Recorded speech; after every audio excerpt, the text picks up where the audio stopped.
All right, good evening, everyone, and welcome to this meeting of the Troutdale Planning Commission for Wednesday, November 9th, 2022. If we could have roll call, please. Commissioner Wittrin, Present. Commissioner Waidilla, Here. Commissioner Leamy, Here. Commissioner Prickett, Here. Commissioner Wilcox, Here. Commissioner Allen. Don't believe, and just Chair Stephenson. Here. Okay, at this time, I would like to ask everyone to stand for the Pledge of Allegiance, and Commissioner Wilcox will be leading us this evening. Allegiance to the flag of the United States of America, and to the republic for which it stands, one nation, under God, indivisible, with liberty and justice for all.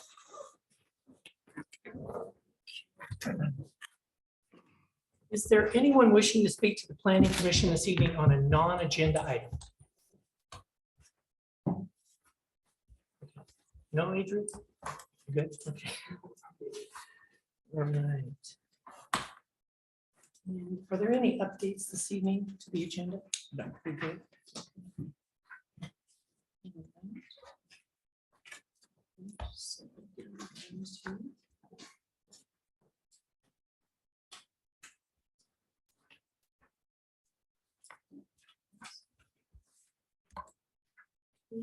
Thanks.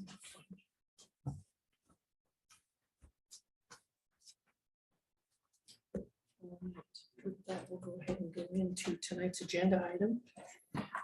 And this will be case file LU 0022-2022 Kefla. This is a conditional use permit. This is a type 3 quasi judicial hearing, and the Planning Commission will be the deciding body this evening. And before we open the hearing for tonight's agenda item, I'd like to explain a little bit about the Planning Commission and the procedures that we will be following for tonight's public hearing. The Planning Commission is a 7-member volunteer body of Troutdale citizens. Members of the Planning Commission are Troutdale residents who've been appointed by the City Council. They serve 4-year terms. They are strictly volunteers and receive no pay for their services. The Planning Commission serves as a citizen committee for the review of land use applications and various land use related matters within the city. Items which the Planning Commission considers include uses of land, subdivisions, major variances, land use policy plans, and development regulations. For some land use applications, the Planning Commission makes the final decision.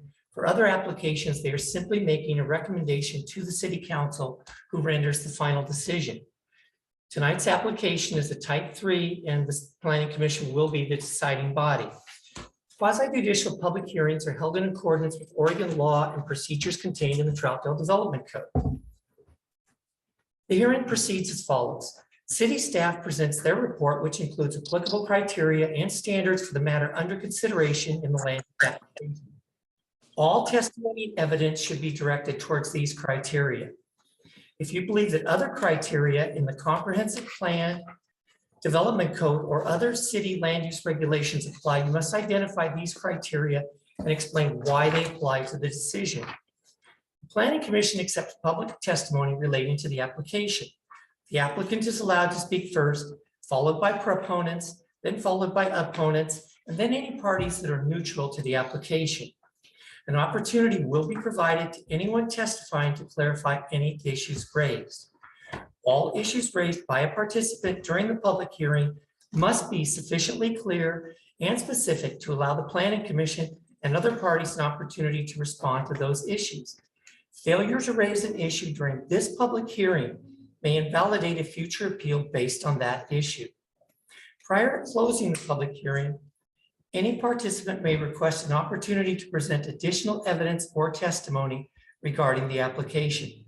The Planning Commission must grant the request either by continuing the public hearing to a future date or by leaving the record open for at least 7 days to admit only that specific additional written evidence or testimony. If the record is left open for the additional written evidence or testimony, any participant may file a written request for an opportunity to respond to new evidence submitted during the period the record was left open. If such a request is filed, the Planning Commission shall reopen the record to allow any person to raise new issues which relate to the new evidence, testimony, or criteria for decision-making. And I'd like to remind everybody that these proceedings are being recorded, so if you wish to speak this evening, please state your name and address for the record. And before we open the public hearing, I'd like to ask the commission if there's any conflict of interest. Anyone would like to declare this evening? Oh, I Or- live in the neighborhood behind this, but not within the notifications, but I do live behind it. Okay, any joining neighborhood, any challenge to that? Okay. No. And is there any ex parte communication or any other conflict that anyone would like to declare? Nope. Okay. With that, we will go ahead and open the case file LU 00222022 Kefla Troutdale.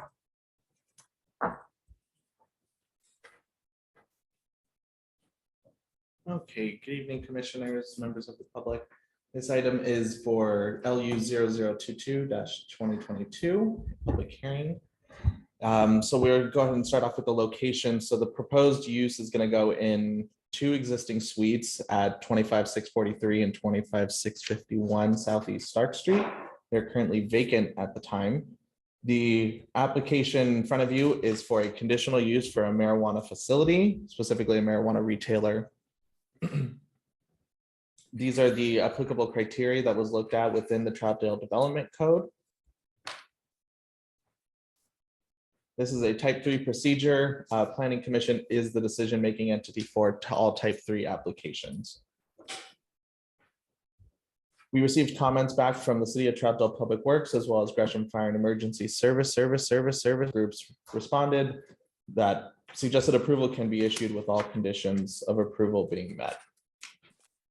So the first decision criteria for a conditional use is that the use is listed as a conditional use in the underlying district or approved by the Planning Commission as similar to conditional uses listed in the underlying district. Marijuana retailers and medical marijuana facilities are defined as marijuana facilities in the code and are listed as conditional uses in the general commercial zoning district. So before you today, I would like to share some of the development code. And let's see here, 1 second. Just to kind of explain why we're hearing this as a conditional use.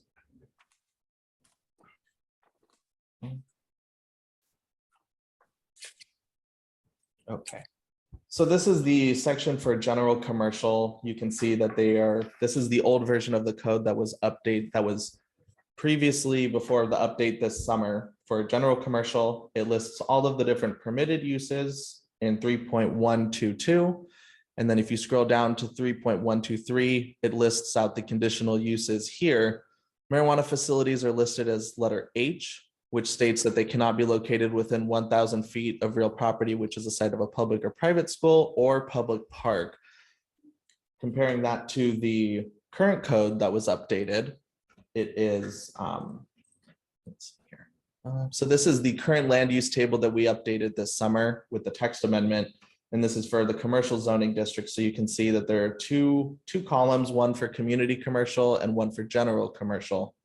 The P's are all permitted uses, the N's are not permitted, and all of the things that have a C are listed as conditional uses. So scrolling down this list here, we come to where marijuana facilities are listed as a conditional use in this zoning district. Typically, we would have moved over those same standards as listed in the previous code, and it would have been listed under specific standards to see section 3 point whatever the section would have been at the time. Unfortunately, in that update, we lost the language that had a requirement for 1,000 feet from a park and 1,000 feet from a school. The 1,000 feet from a school requirement comes from a state standard, but the park requirement was something additional that the commission had in the code. Unfortunately, that specific language did not make it into the new update, and the application is to be evaluated with the current version of the Troutdale Development Code.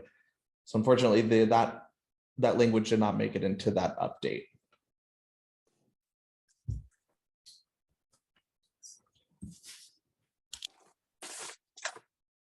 Okay.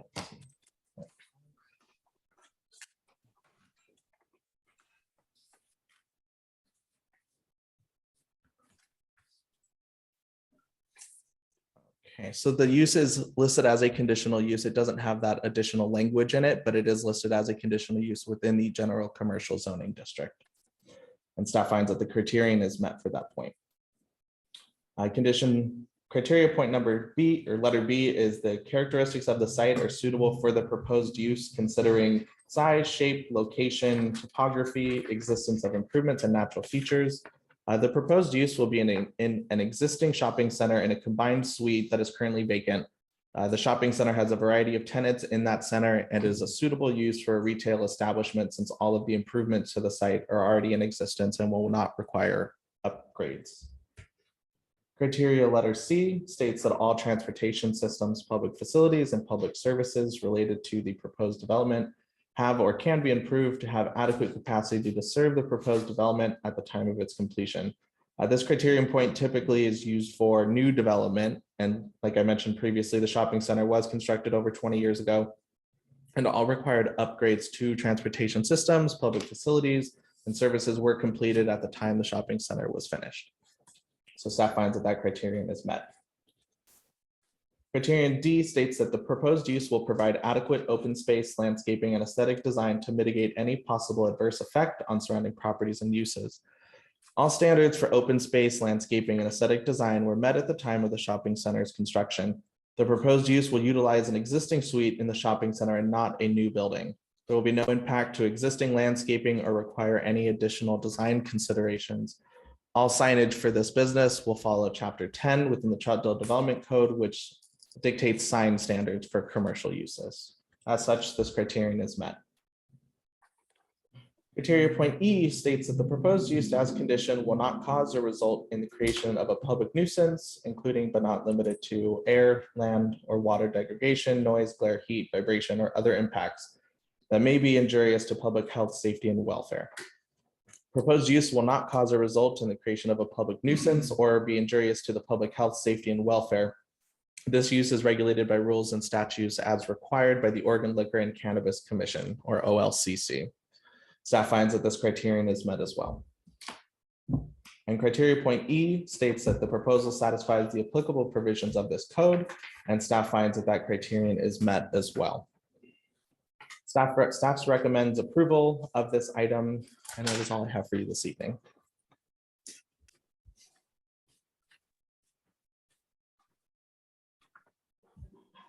A new record. Might be. It might be pretty close, huh? Okay, questions for staff? Yes, sir. In regards to E and when it comes to safety, I know in the news lately, there's been a lot of marijuana shops getting broken into multiple times over and over again. Did the Multnomah County Sheriff get away in on this at all? They did not provide comment on this. Okay, thank you. Julie? I have a question on the report from Public Works.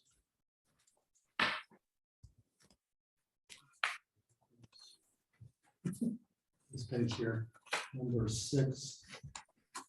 Applicants who participate in online distribution of wastewater survey. It's kind of question. What's that all about?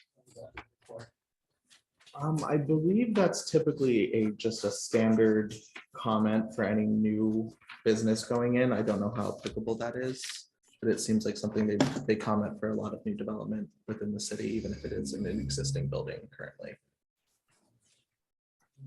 Yeah. Obvious issue. Losing the reference to 1,000 feet from parks. That's still in light industrial and general industrial. Correct. So it makes zero sense of a more strict requirement in an industrial area versus a general commercial area. Okay. And essentially, when this change was made, we say it was lost in the transition between going from a list type format to a table type format. But when the council approved these changes, we were notified that had been dropped. So, new oversight by your department or staff, I don't think there's any excuse for it not still being in effect.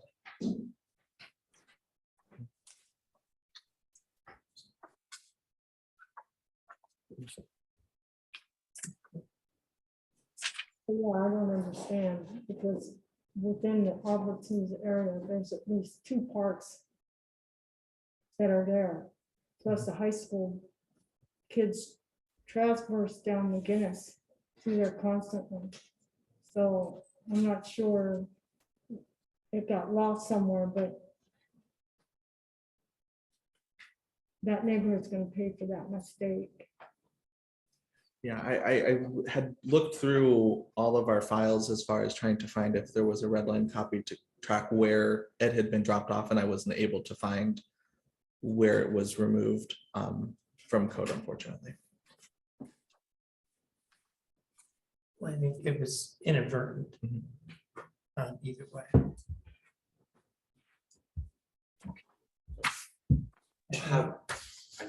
I put this down for later on comments to ask the Okay, question, that's but I'll ask now. How do we get it back in for future? We do a text amendment. Because currently we could build one right downtown Troutdale. Mayor Square under the current. Under the version, yes. That was when we did that originally.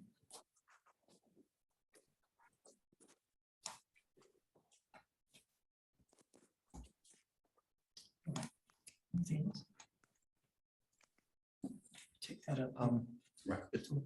If I may, Commissioner Leamy, looking through the mixed use land use tables, marijuana facilities are not permitted in any MU1, MU2, or MU3. Oh, Oh, so it's okay in the neighborhood, park. That's makes no sense. I did notice that too, that it made it in the MUs, all the mixed use ones cover, but not those. Yeah, We have something to discuss after, we do yes. But Yeah. let's figure out here. later this evening. Yep. Okay. Any other questions for staff? Okay, this time I'd like to invite the applicant to come forward. Yeah.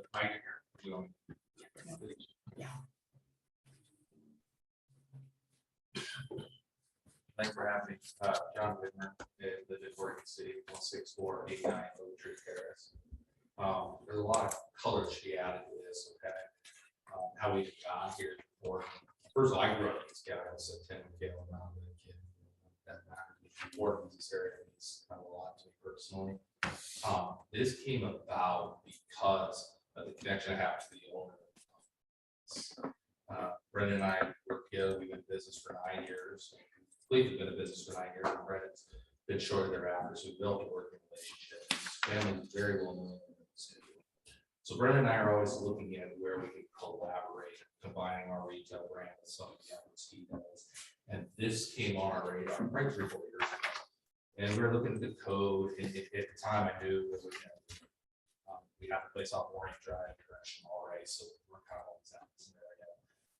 And we started to look at some of the changes the OLCC was making, probably back in 2019, 2020, was looking at physical barrier. Okay, so the park buffer is semi-unique to Troutdale. That's not a common obstacle for cannabis licenses. We're in 11 different cities right now, so it's really unique to Troutdale. Gladstone has a buffer, but it's not something we normally see. So in 2020, the OLCC came out and they presented a rule that said the 1,000-foot buffer as it relates to schools and parks or anything to get in the way can challenge if there's a physical barrier. So about 2 years ago, we said, well, there's a wall between the complex and the park. Technically, that constitutes a physical barrier. So we've been on this for a long time. So I met with some of the group, Alex's group, and we were looking at, okay, how do we present this and what does it look like? And we have a lawyer that works with all of our entities, And so I was talking to him and said, okay, help us with the language, so we can present something to the planners, because we were thinking that's how this would have to go if it was ever gonna work. And in June, I get a call, he goes, you're not gonna believe this, I'm looking through the code and change the park buffer isn't there anymore. I was like, oh, that's kind of interesting. So in my head, I'm like, well, they either decided to remove it for whatever reason, or it was done accidentally. So we sit here not being opportunistic because the code changed, that wasn't the plan at all. I think Ellen can tell you, I have emails going back way prior to that, looking at this exact location. And, you know, I understand it's a divisive topic. We employ 180 people, so I got to deal with banks all the time. It's divisive with banking. I don't my own accounts are lost. Wells Fargo kicked me and my wife and my 3 kids out, all of our accounts. So we're constantly dealing with kind of this natural divisiveness of cannabis. And in this case, I understand with the kids and all, I have 3 kids. I have 1 in college, 2 in high school. But there's other things for the city to look at besides that may or may not matter, even like tax revenue. You know, our checks we write to Gresham every month, they exceed, I think, $40,000 a month just to the city of Gresham, just for our 1 shop. We write at least $350,000 a month to the state of Oregon, and some of that feeds back down. So I understand the code's the frustrating part that got dropped, but there is the flip side to what's going on, and to kind of address the topic of the challenges with crime and all that. We've had 1 issue since 2014 and 11 functioning retail shops. Now we have in Gresham actually. Guy came in, pulled a gun on one of our bud tenders, was out in 30 seconds, took 3 jars and was gone. That's it. So if you call the city of Gresham and ask kind of about crime, how do we manage that, plan in place, we've been really good. We pay attention to that for the safety of our employees. But that's how we got here. So I thought it was probably worth mentioning, because I don't want you guys to think that this was some opportunistic thing on our end, because it wasn't. It just happened to time it the way it was. You know, I apologize, you guys are stuck in the spot you're in now, because it isn't really probably fair that code changed. So all we're doing is trying to follow the letter of the law, and all the criteria is met. So it's kind of hard for me to, you know, see there being any other position than the one we're in. So I don't know. Anyways, that's my statement. Any questions for the applicant? Commissioner Woodford? So I'll start with, you started with the uniqueness out here of Troutdale. I will just comment with my own thoughts and my neighbor's thoughts. Troutdale is unique and we want to stay unique, and we are a small town feel and we want to stay that way. So when you say we are, we definitely are, and we want to keep that feel.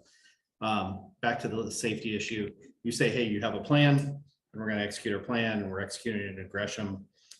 What is the plan? What do you do to keep safe? Because that is when I see this, that's the first thing I think of is the element that brings in, and the headlines that I see in Portland all the time of marijuana shops getting broken into. Not only on the other day, I was just reading about how it's a shop got broken into 1 week, and then very next week it got broken into again. So when you say you have a plan, what is the plan, and what is going to keep the keep us? I think so much of it goes to location. I mean, even for general principle of real estate, it's all about location. And it's the people committing these crimes, I think, live in Troutdale. It's going to be Troutdale Gresham citizens doing these crimes, right? So the first and foremost is just making sure you're in a location that's already well lit, well covered, which our shopping center is. That's the primary one. Second thing is you know, we always have 2 or 3 employees on staff at all times. No one's by themselves. They leave as a group together. We have roll down doors, metal roll down doors in all of our shops. You can't break anything if you try. You have to wrap a truck through them. Everybody's got panic buttons by the registers. And as a general rule, if somebody comes in, they present themselves in an aggressive manner, it doesn't have what they want. That's not, I'm not in the bit, you know, we've got to protect our employees first and foremost, and the customers. And we've had such limited exposure to the crime, because I think if you are busy enough, and depending where the shop is, there's always people there. I mean, it's not a ton, but if you have 2, 3 people in the shop, 2, 3 employees, people who are trying to commit these crimes, looking more for opportunities of weakness. And so we've eliminated, in that shopping center, you've got great exposure on the outer perimeter. So that's covered. So the weakness is the front door, but you got the Albertsons to the right with people coming and going. The back's probably a little bit of a weakness, but we're generally not going to use the back of the building unless we're making deliveries. So I'm not sure what else to say to that, but there's a lot that goes into that. It starts with the location, and that's a rock solid location for safety. My understanding is a lot of marijuana shops don't want video don't want some of the natural security features that are there. Oh, yeah, no, I love cameras, because I gotta make sure my employees are doing the right thing, right? It's Okay. not just somebody, I mean, you got two functions, I got the function of the people who aren't employees coming in and trying to do harm, but unfortunately, in all businesses, there's that element with your own employees, they have to know that they're being watched, handling cash, not just cannabis, but cash. And if the area is bad enough, I shouldn't say I don't like these words bad, the area is questionable enough, like in Des Moines, Washington, where we manage a shop, we actually have a guard there, an armed guard there. So it's really kind of tailored to the location. Trout, like I said, I went to Mount Hood, I grew up out here. Troutdale is the least of my worries at our shop. Beaverton, Woodstock, all those are way more security than Troutdale would ever be. That's my own opinion. Thank you. Anything else? Commissioner Prickett? Do you also know there's a pedestrian access to the neighborhood that's behind there, Yeah. just Yeah. short? We used to have two, and they closed the first one by the park because too many of the people were stealing and running through there, along with drug use and other things. So it's not well lit. So it's a good location for people just to grab and run. Just kind of hang out there. Right. Yeah, the good news is I mean, if somebody steals something like they would even at a Fred Meyer's, I mean, that's a tough one, because they're gonna go and you're not really gonna chase them, but the good news is you at least got the Mexican restaurant to the left of it, and there's a little bit of ways to get to that, because I know what you're talking about, it's to the northwest there, that entrance, I've walked it. I mean, I've taken the time to actually survey this and go, okay, what are we up against? Not even anticipating this meeting, just as a general kind of concept I like to do. I don't know if I can stop somebody from doing that, but they at least gotta get to that corner, but they're gonna do it or not. I don't know that us being there will make it. I know I didn't answer your question, Right. I just give you my. But people use that, kids use that. Use that walkway. Well, constantly, because it's a shorter cut to get to Albertson. So instead of walking up all the way up to McGinnis and then down back between Home Depot on McGinnis there, they cut through there to get to Albertson's a lot quicker. A lot of people walk to get the groceries there. And so it's not uncommon to have people in that walkway. I mean, yeah, I think it probably, if that really is a concern, we would look at how we can continue to address the lighting or whatever you need to. I don't know if that question's about that or is it about the kids getting exposure to the front of the shop. I mean, I could talk about that too. I don't know if that's an issue or not, but that's always on our mind too, right? Is how do we keep kids from getting their hands on this stuff?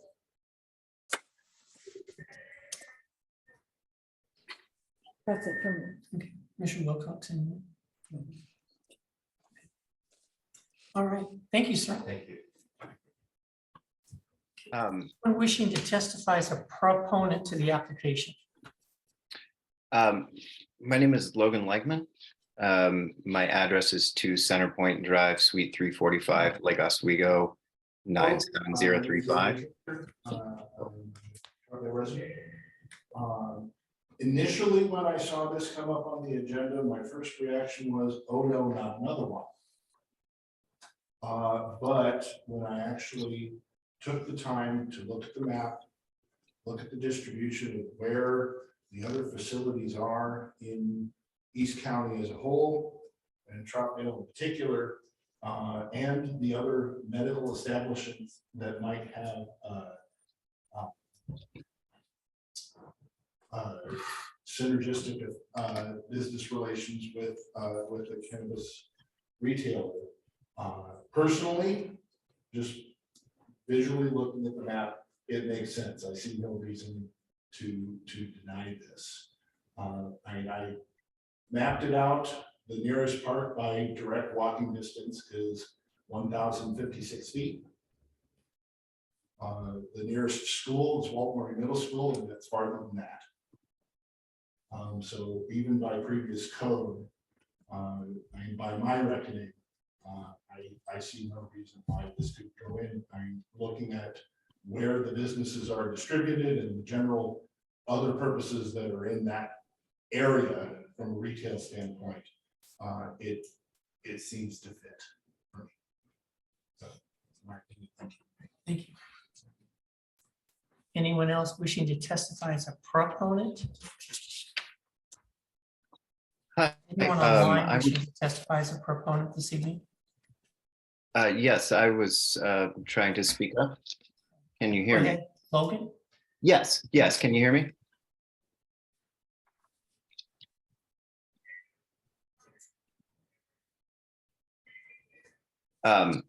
Okay, just wanted to make sure you could hear me. My name is Logan You're muted, Leichman. sir.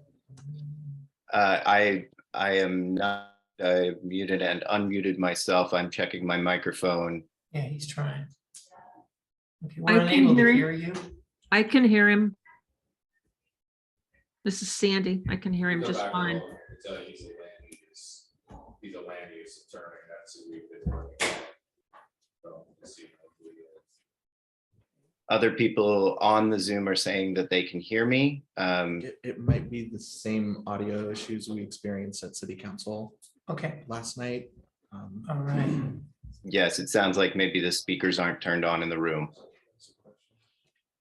Commissioner Glantz, if she can. Yeah. Counselor Glantz, are you able to, yeah, there you Yep. go. I can hear him. You can hear us? Can you say something so we can hear you? I'm still talking. I am talking.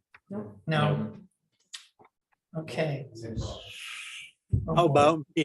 All You right, hear? No, you don't hear me either.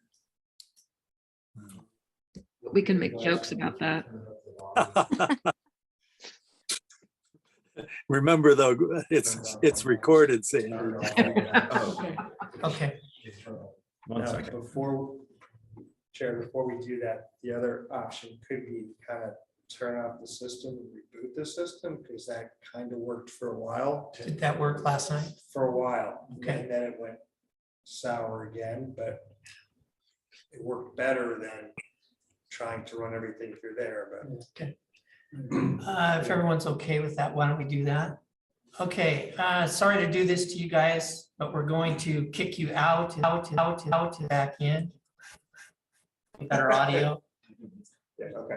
Whoever logging in, can I say one other thing on security? Brandon just texted me over the wall. He says they have nightly patrols since January every night. I don't know if that matters to you guys, but I didn't know that, so that's.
Zach Andrews, can you hear us? Yeah, I can hear you. Can you guys hear me? Yes, okay, progress, all right. Thanks. Logan, do you want to go ahead and go, sir? Yes, can you hear me now? Yeah. Great. Fantastic. My name is Logan Leichman. For the record, my address is 2 Center Point Drive, Suite 345, Lake Oswego, Oregon 97035. I'm here on behalf of the applicant. I really, what John provided was fantastic. I couldn't agree more. We agree. Oh. Good stop there. Sound fantastic. That sounded really good. It sounded great, yeah. Did you get some feedback there? It was that. Okay. There we go. We don't think that there is. Okay, so I'll keep it short to, prevent technology issues, but just wanted to say that I am available for questions, either here in the Zoom or in writing if needed, just to help.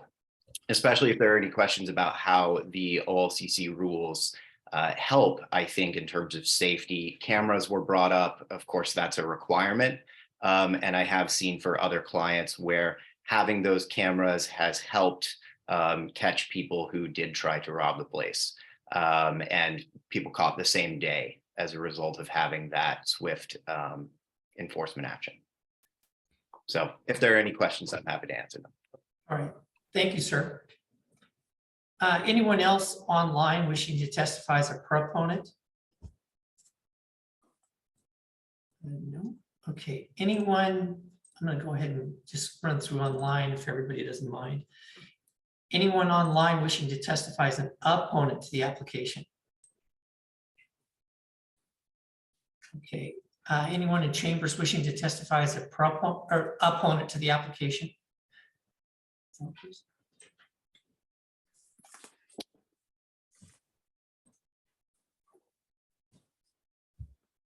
Hello, Diane Castillo White from Troutdale, Oregon. I'm on a few committees. Just speaking for myself though, I remember going to that planning meeting quite a while ago when we were discussing marijuana and it being sold within Troutdale. And before that, I had also attended League of Cities where they were discussing this issue. And some of the lawyers that came in from Washington State were discussing, well, what if the city doesn't want it? Are we going to get in trouble? Is it mandated? Will, entities come after us? And at that time, while the planning committee was discussing it, I think they were thinking, well, maybe we should have an area for it. The argument at that particular meeting was, is Mayor Square a park or is it not a park? And then we just decided, hey, we're a small town feel. People come to relax, recreate, have respite within the downtown area. Let's just say we don't want it here. And there was many people that spoke to it, and the general store, Terry Smoke, Bev Frank, the antique store, lady who's lived in Troutdale for over 30 years, whose sister was addicted to marijuana, and God rest her soul, she died this year of her addiction.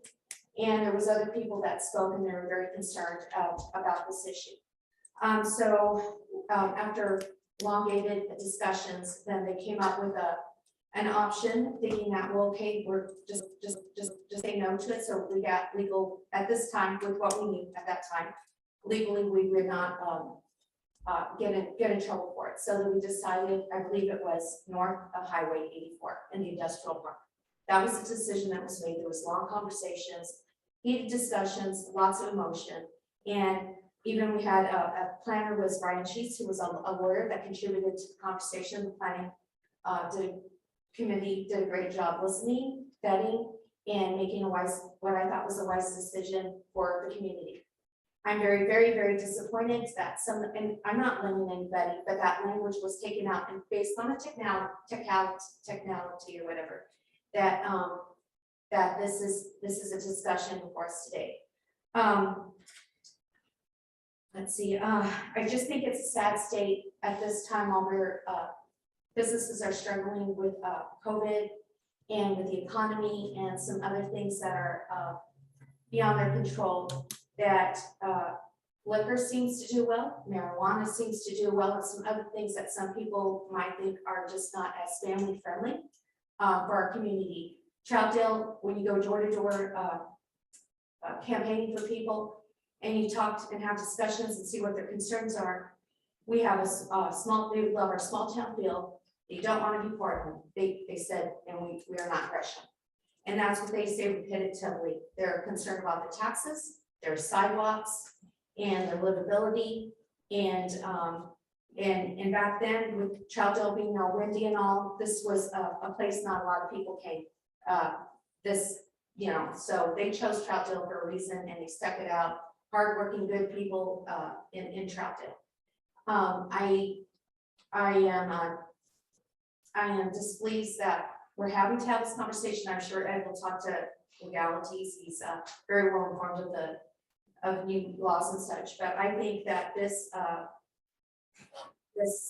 code accidentally getting out whichever way it did, that I consider an emergency. I think we should get it back in. I would hope that the applicant, I wish he had come and speak to the city council and to the planning commission prior to investing any monies or time into figuring out a place to come. I don't think anybody's burdened if we do not have marijuana at that location. We have Wood Village is just a few miles away. Gresham has a few facilities that are close by, and we also have north of Highway 84, which they also, I believe, have medicinal items as well, organic and no THC. I went and checked out the facility. It is run professionally, and we have one here in Troutdale, and that's all I have to say. Thank you very much for your time. Thank you.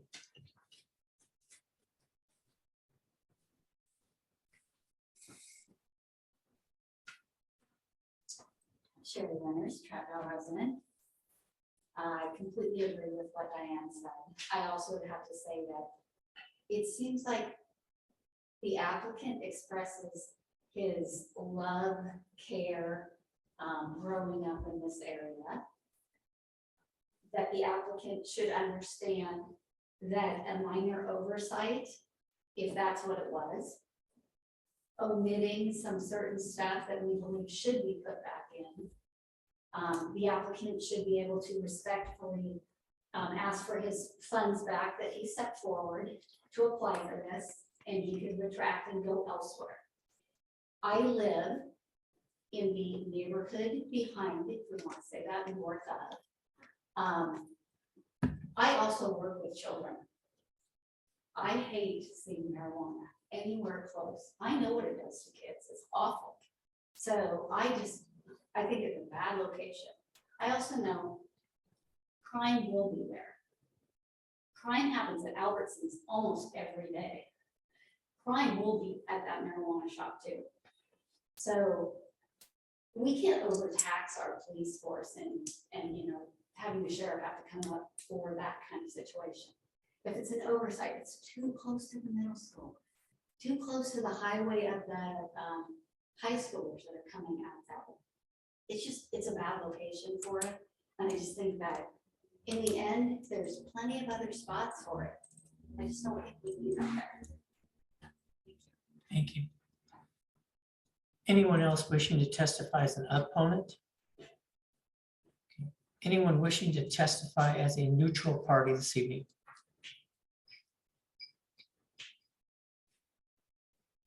Seeing none. Motion closed. Chair, I'll make a motion to close public testimony. I second. Okay, we have a motion and a second to close the public hearing. All in favor, cite aye. Aye. Opposed? Okay, public hearing is closed.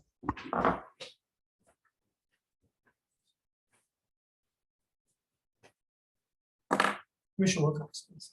Let me respond to our public comments framework. Measured, as far as the distance from the park, I measured 500 feet to CP Park and 800 feet to Canada Park.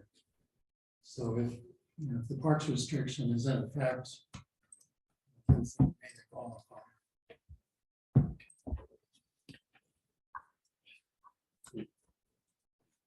With the park restriction being out, I'm still concerned about the safety portion. I don't know if we have enough information to say what the element is going to bring into, if it's going to change anything, not change anything. It's just so noteworthy on the news to me of what I hear, see. Is it going to change any of the neighborhood over there? Is it going to change anything over there? I don't know. I don't know if we have enough information. I don't know if we could get some information either from Multnomah County Sheriff or from somebody, but I don't know if E's been met or not. I don't know if we just have enough information. I still have concerns. Okay. All right.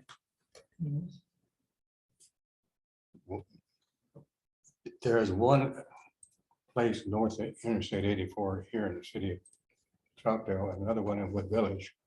That's not that far away. And I'm a little bit concerned about having it here also. Okay.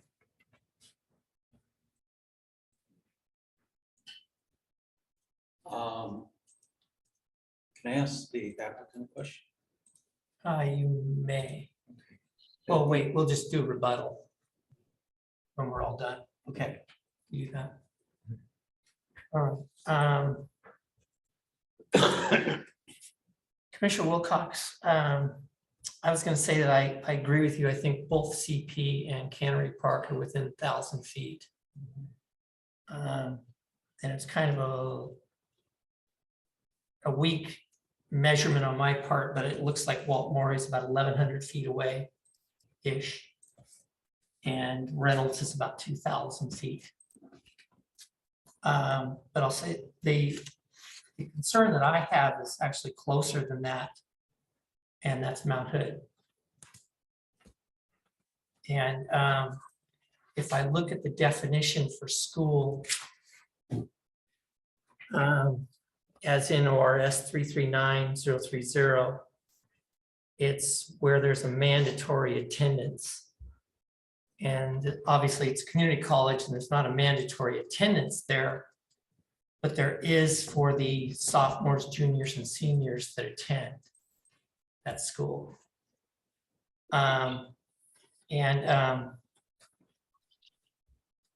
around a couple of these because I think what I found interesting was, and this is a copy of an email thread that I had with them because I asked them how many potentially go there. And they said that there's 261 presently that attend that are sophomores, juniors, or seniors. And then if you look at page 3 of the color handout, it lists the various schools that have kids that go to Mount Hood during the day. And so although it's a community college, I think it functions in a lot of ways as a K through 12 school, because those kids, it is mandatory that they're in school and they're attending there. And not to mention just the amount that the local schools use the track, the swimming pool, the football stadium, things of that nature. You just have a lot of younger people running around that campus on a regular basis. But I'm basing it based on the definition of school, and I feel that this qualifies because of the number of kids that we have that have to attend there.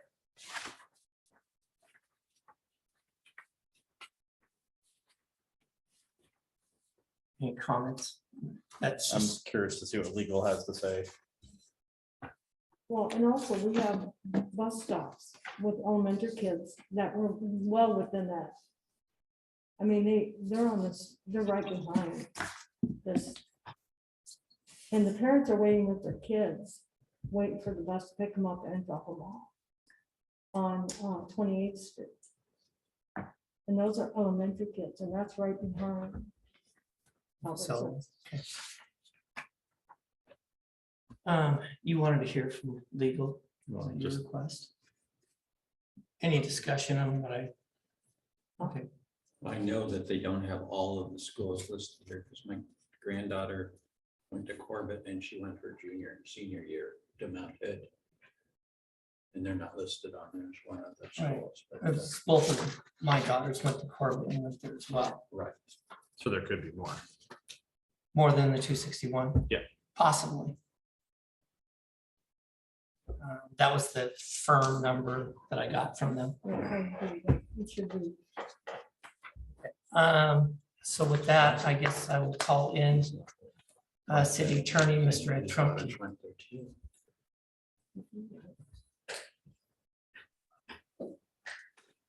Can you hear me? Yes. That's The statute for licensing retail users does have in it the provision that a license can only be granted if it's not located within 1,000 feet of a public elementary or secondary school for which attendance is compulsory under 339.020, or a private school that's exempt from that compulsory attendance under the next statute, 030. And so I spent a little time this evening looking for a definition of what is a public elementary or secondary school. And the term is used constantly by everybody, especially in the schools. And I'm really surprised to say I couldn't find one definition of what a secondary school is. And since that's what Chair Stephenson is talking about, is does Mount Hood qualify as a secondary school? There's nothing. It's in the definitions of the schools, which starts at, I think, chapter 329 and go through about 10 chapters. I didn't see any. And in the OARs, the Oregon Administrative Rules, there's no definition of them either, although the term elementary school is used significantly, and as is secondary schools used significantly, never defined. So I'm not sure what they mean, those two terms. I can't tell you that it does or doesn't. Right now, if you're going to make a decision, you have to read the minds of the Legislative Assembly when they adopted this statute and figure out what they meant. And that's what that's why they pay you the big bucks for this salary, for this positions that you're in right now, which everybody knows are volunteers. I haven't done any legislative history lookup or anything, so I can't tell you that they even thought much about it. But the term seems to be loosely used, and so I'm not sure what it means. It very well may include Mount Hood Community College if it's got 261 high school students attending. I mean, there are some high schools that don't have that many kids under the age of 18. And that is the definition of who is under the compulsory attendance requirement, is kids age 6 to 18 who have not completed 12th grade in high school. So anybody who is in sophomore, junior, or senior hasn't completed their 12th grade and would fall within that compulsory attendance. And my feeling is, and this is, a judge could disagree with me about this, is that a child who is enrolled in let's say Reynolds High School, but who goes over to Mount Hood and takes classes, is there under the compulsory statute because they are taking classes that they're getting high school credit for. They may also be getting college credit in some circumstances, but they're getting high school credit. So I think that falls under the compulsory credit, and that may bring it within the definition of that term secondary school. Again, I can't guarantee you that's right, because who knows, the gang of 90 is what they used to call the legislature, kind of sarcastically. There's 90 people down there, and they don't always have the same idea about what the words mean when they vote on them, or we'd never get any laws written. So, I stand to be corrected by LUBA or a court, but it's real possible. I don't think it's an unreasonable reading of that, the words secondary school, but I stand to be corrected by LUBA. Okay, and I see Logan, Mr. Leichman is thinking real hard about this, and if it's okay with you, Chair, I would ask that if he has any immediate comment on that, that he be allowed to talk, just because lawyer to lawyer, it might make sense for us to have a conversation here in front of all you folks. I'd invite you to, Logan, if you want to. Yes, I'm available for that.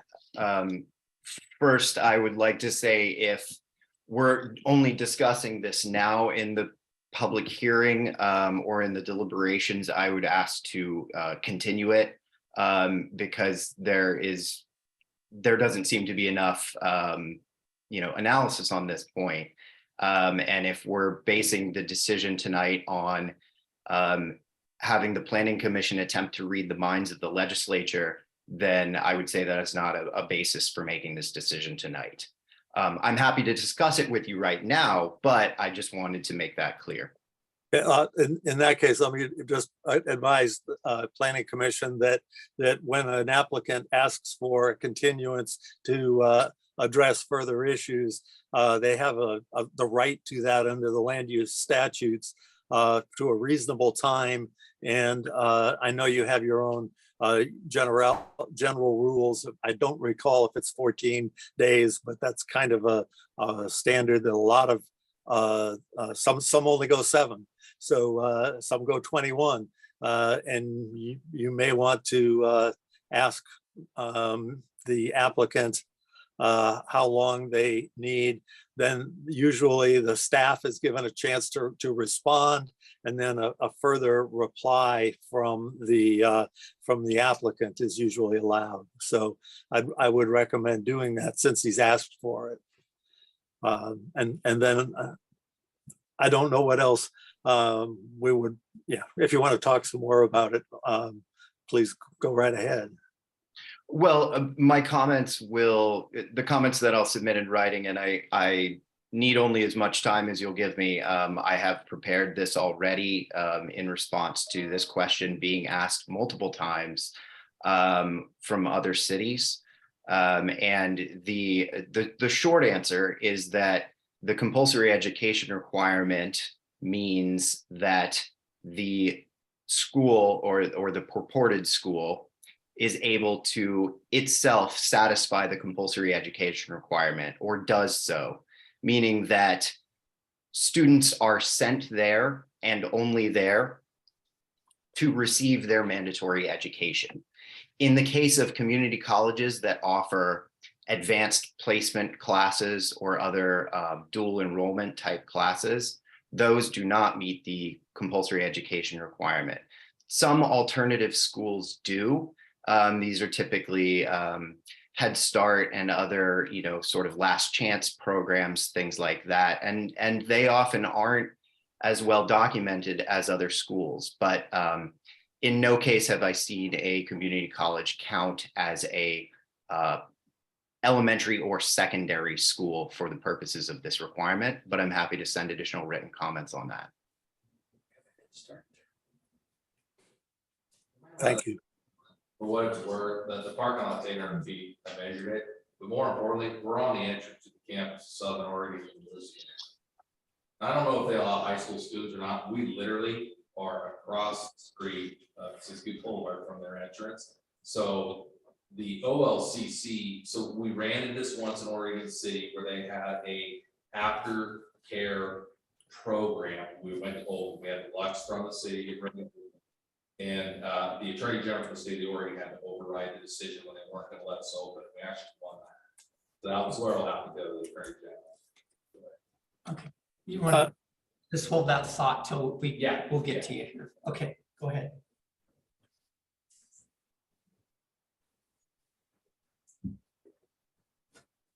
Was that you that was going, Mr. Trumpy?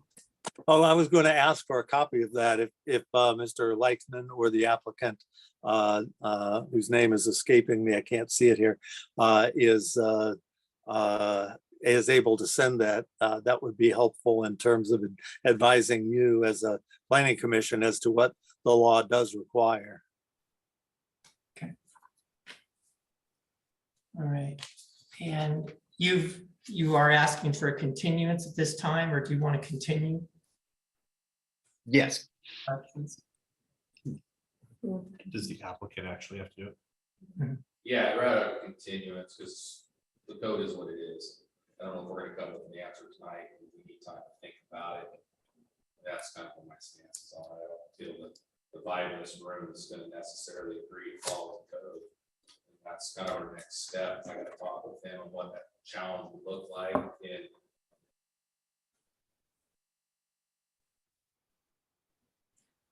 So we're asking for a continuance and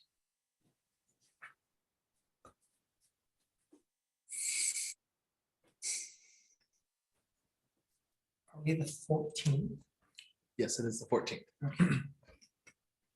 All right. So we would be continuing this hearing on December 14th.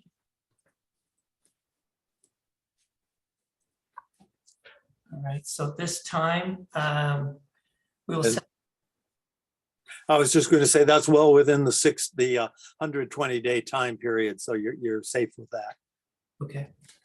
At this time, we will set a continuance for case file LU 0022-2022. And this hearing will resume on December 14th. Okay.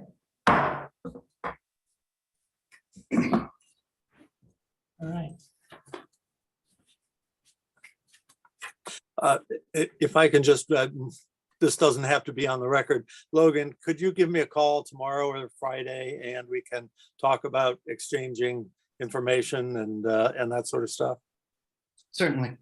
As it works out, we work in the same building, so we could probably grab a cup of coffee and talk about some of it. So That sounds great. thank you. Thank you. Okay. Chair Stephenson, Yes. we were actually going to request a 5-minute break. Okay, you guys, okay. And we will take a 5-minute break. Thank you. And we will reconvene at, let's say, let's just go further, go 8:10. That'd be all right? Sounds Okay, good. we're in recess. Okay.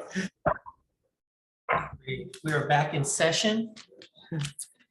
And we are on to the next agenda item, which is a facilitated discussion with Home Forward this evening.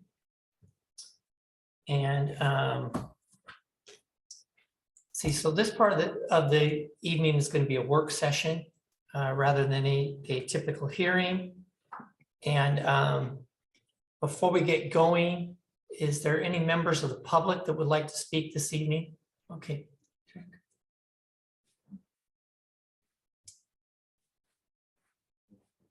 I can try to be brief and just, I want to preface a couple of the comments just by my own perspective and experience. I have lived in multiple apartment complexes, both small and large. I have family and friends that either live or could live in affordable housing by the nature of their circumstances. I have lived overseas and have spent multiple years living without my own transportation. And I know the kind of infrastructure that is required in order to pull that off. From what I see with this project as currently designed, we are planting a housing complex in the middle of a food desert, in the middle of a essentially a infrastructure desert, where the people who are going to be living there, who do have limited options for mobility and for transportation, are going to have a very, very, very difficult time getting to the services that they need. And frankly, I would feel supremely sorry for anybody who needs to live in that location that does not have their own transportation, simply because from my visibility and perspective, TriMet simply does not have the capability to provide the services that they need to really give them the quality of life that they need. So that would be first and foremost my primary concern for the people who live there. Secondary, there are design things that affect me personally as a property owner to the south of the lot. Those can be addressed by design changes, primarily as previously discussed, making a limited access onto 4th Street for emergencies only. I think that would solve the vast majority of my issues with regards to traffic on 4th Street. But beyond that, those are my two primary concerns, and I thank you for your consideration. Thank you, sir. Thank you. Any other members of the public wishing to say anything before we get going? Yeah, sure. I feel like this is repeat from weeks ago or whatever, but so I'll say it again. I completely agree with what it's saying. I see it as dehumanizing people actually when you put them in an area and you restrict their abilities to have cars. If there's parking that's not available, that makes it hard for people to come and visit. I feel sorry for people who would be disabled in that situation, hard to get out, hard to get places. I've lived in Troutdale for nearly 30 years, and when we have east wind, gosh, we could back you up to just a few days ago, and you would have felt some of it, and that is even the heart of, the big stuff. But it's an uncomfortable wind to be in. Anybody that's, let's say, in a wheelchair or something like that, very difficult. If you're out trying to get to the bus, whatever, not good. Not close to services, any kind of food, no. Pharmacy, banks, just like anything that you might need. These people having a very difficult time getting there. Hey, I'm not saying the cause isn't good. It just should be in a completely different location. Not a good spot for it. Okay. Any other members of the public wishing to speak before we get going?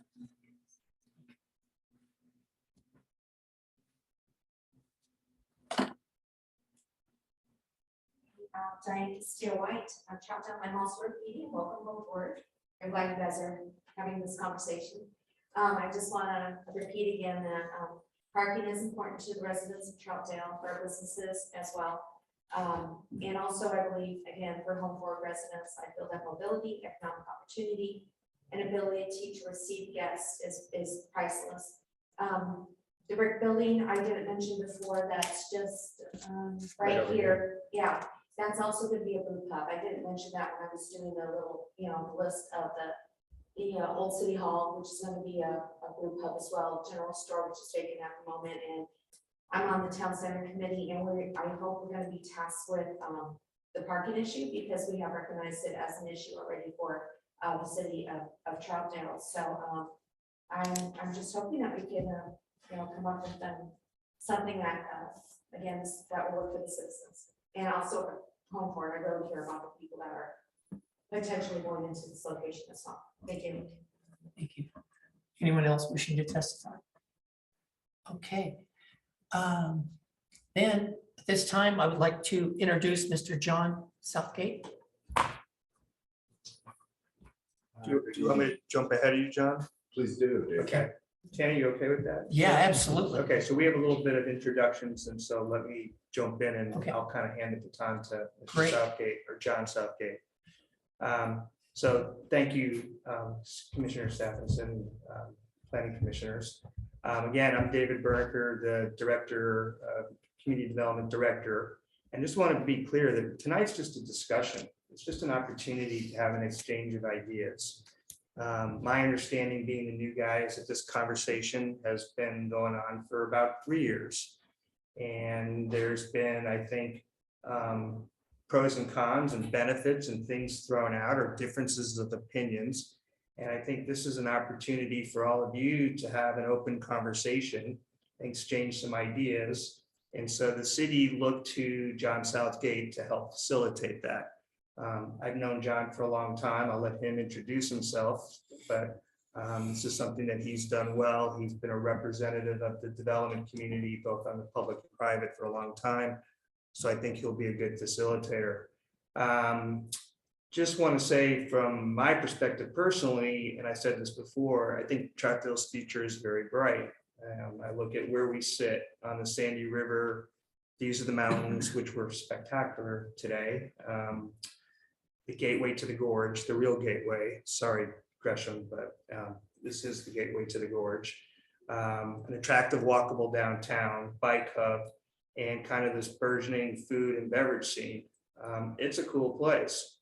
And unfortunately, though, not everybody who works in the community can afford to live in the community. And so I think it's, from my perspective, as director, I think it's a missed opportunity. You know, the benefits of the diversity that comes with the housing that we're potentially talking about, whatever way or form it goes down, is that it keeps dollars local. Those folks who work in those bars and restaurants and things of that nature need a place to live. Having a place that's nearby, which might be by bus, or might be a single car, or might be by bike, reduces the impact on infrastructure, reduces congestion, reduces driving and demand for services, reduces driving demand for certain things, and it supports a different type of household configuration. The demographics are changing. Folks are looking for smaller and different places to live. This is an opportunity for those folks. Would also say, besides the folks who might work in the restaurants and bars, you all are blessed by TRIP and the jobs that TRIP offers you. And I think Amanda and the folks from Home Forward will talk a little bit about this, so I don't mean to steal your thunder, but you have folks working out there for $17 an hour or $19 an hour. That's at Amazon. Or you have somebody working at a sales as associate in a local retail or a bar and restaurant, that's $15 an hour.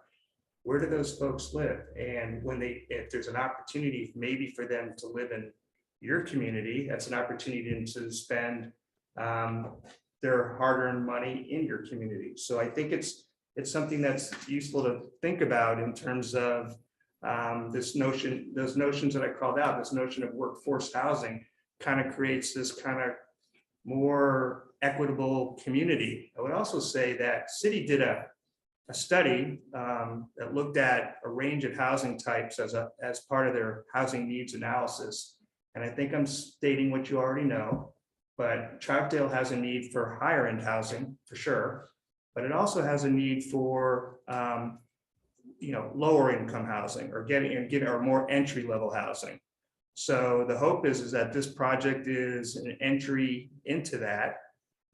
Again, this is an opportunity for Home Forward Planning Commission and the city to create the best possible project, create a project that everybody can feel proud of.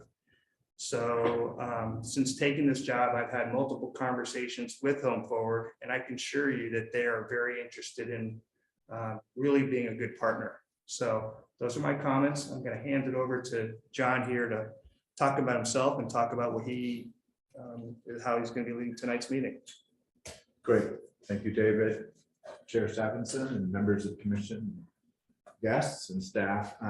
First of all, thank you for inviting me to participate in this. John Southgate, I've been in the planning and development arena, both in the public and the private side for 4 decades, which I know I don't look like that, but it's true. I was 12 years old when it started. But I'm here tonight to try to facilitate a frank and transparent discussion. I've, with David's and Alex's assistance, I've reviewed the record. I've read your findings from the decision. I had the pleasure of speaking with Chair Stephenson. I've also spoken with representatives from Home Forward and of course your staff. So I feel like I have a pretty good understanding in 1 week's time of some of the key issues. I'm not here to take sides. I'm here just to facilitate a good discussion. I hope I do that well. I did want to say a couple things just about my philosophy, my approach on development.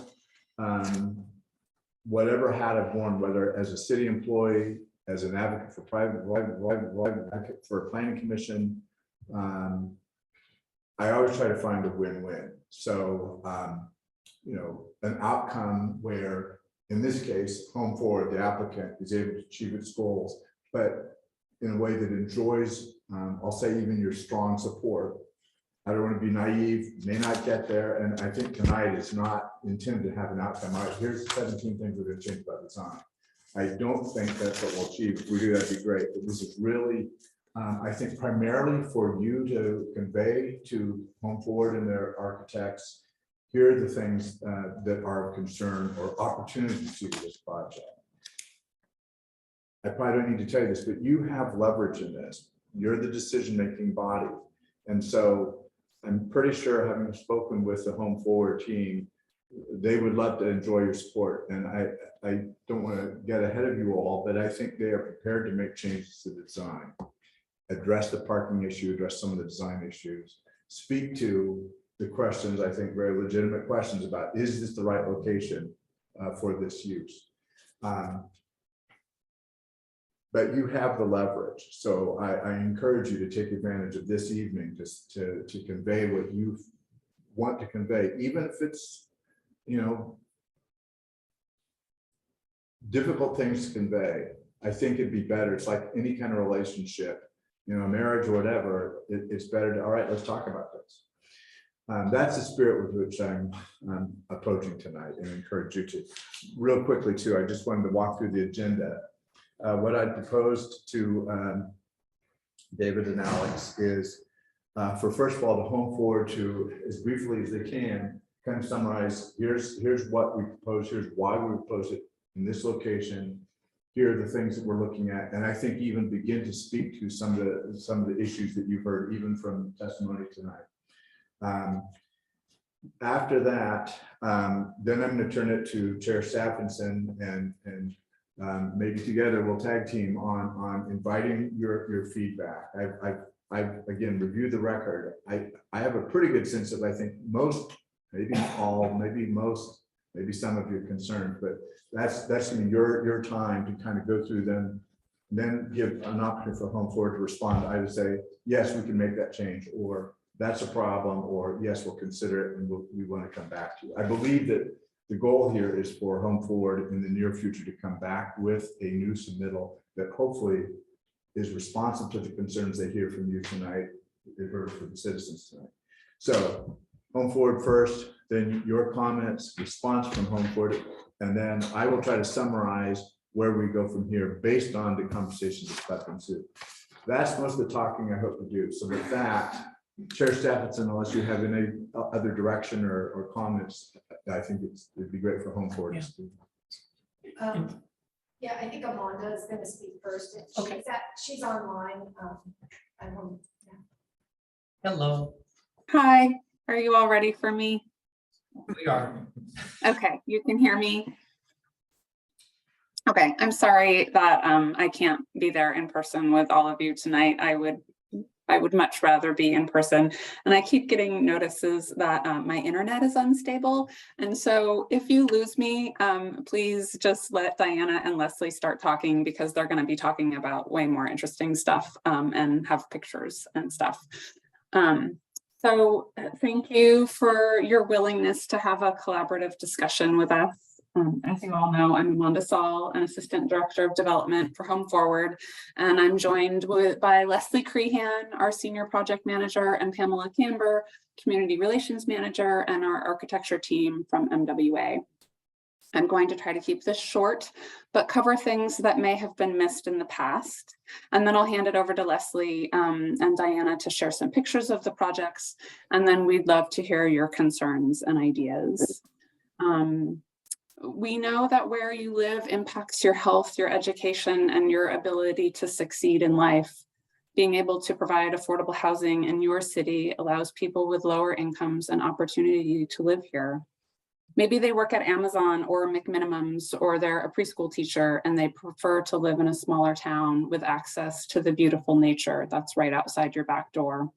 I want those folks to be able to live here and participate fully in your community. I apologize if we did not do a good job communicating our design and community engagement processes that have been the drivers of the project we've proposed. We've been talking to city staff, Troutdale elected officials, and Troutdale residents since 2019. The project has evolved as we have received valuable feedback from people who may someday live in this housing and your neighbors. Some of the changes that we made include removing the windows that look onto Mrs. Sutherland's property, creating smaller 2- and 3-story L-shaped buildings that create courtyards and provide shelter from the wind, and that fit into the context of the single-family homes on 4th Street. We moved the parking lots closer to the buildings. We moved the building off 4th Street and replaced it with a parking lot so adjacent neighbors' views were impacted less. We included community gardens and ample outside play areas for kids, and we tried to provide as much parking as possible. I know we'll talk more about that. In addition to resident input, we had numerous meetings with city staff. Based on their input, we changed the design to include the vacation of the 2nd Street right-of-way, provide a pedestrian path to 257th, save space for a potential bridge landing, and created a driveway through the project that allows your Public Works Department access through our property if 4th Street is blocked. We genuinely thought we were designing a project that was responsive to your community's requests and needs. And I'm very hopeful that today we can come up with a solution that creates affordable housing your community can be proud of. Developing affordable housing is a balancing act of funding sources and requirements, especially as construction costs and interest rates are rising rapidly. We are doing our best to balance these many variables and create beautiful needed housing for your community. I'm just going to really quickly talk about who lives in our housing and what our housing accomplishes for communities. This housing helps to bring stability to future residents and employers by creating affordable homes and reducing commute times and costs. According to Zumper, the average rent for a 2-bedroom apartment in Troutdale is $2,020 a month. Did you know that? This is a 39% increase over last year. For a person to afford an average 2-bedroom apartment in Troutdale, they need to make nearly $73,000 a year. Knowing that, I looked into what jobs pay in your community. And as David was saying, you know, a FedEx worker makes $17 an hour. And for that person, who, if they work full time, an affordable rent for them is $972 a month. An Amazon worker makes $19.50 an hour. So an affordable rent for them is a little over $1,000 a month. A sales associate who works at the outlet mall makes $15 an hour. So an affordable rent for that person is $858. We know that wages have not kept up with housing costs, which makes affordable housing more needed than ever. The housing we are proposing will be affordable to the average worker in Troutdale. Without this housing, these workers either can't afford to live in Troutdale, are doubled up, or are rent burdened. We know that over 1/3 of the renters in Troutdale are paying more than 50% of their income towards rent. With this housing, people can contribute to the local economy and their community by volunteering or engaging with their kids' schools and all the other benefits that come with not having to be stretched thin to pay rent. Our housing will have a full-time on-site property manager, and all residents will be screened by our property management company. We also offer resident services such as game nights, school supplies, after-school activities, gardening projects, yoga classes, student nurses, transportation services, and holiday activities. Our community room and outdoor space, which will include seating areas, barbecues, and a play area, can be reserved by the larger community. The space could be reserved for parties or classes, or could include a lending library. We'd like to hear your suggestions. We've heard concerns about this site and access to services. As I'm sure you understand, publicly owned sites are often used for affordable housing. This is a common goal of many of our public agencies and a way for them to financially support these affordable housing projects.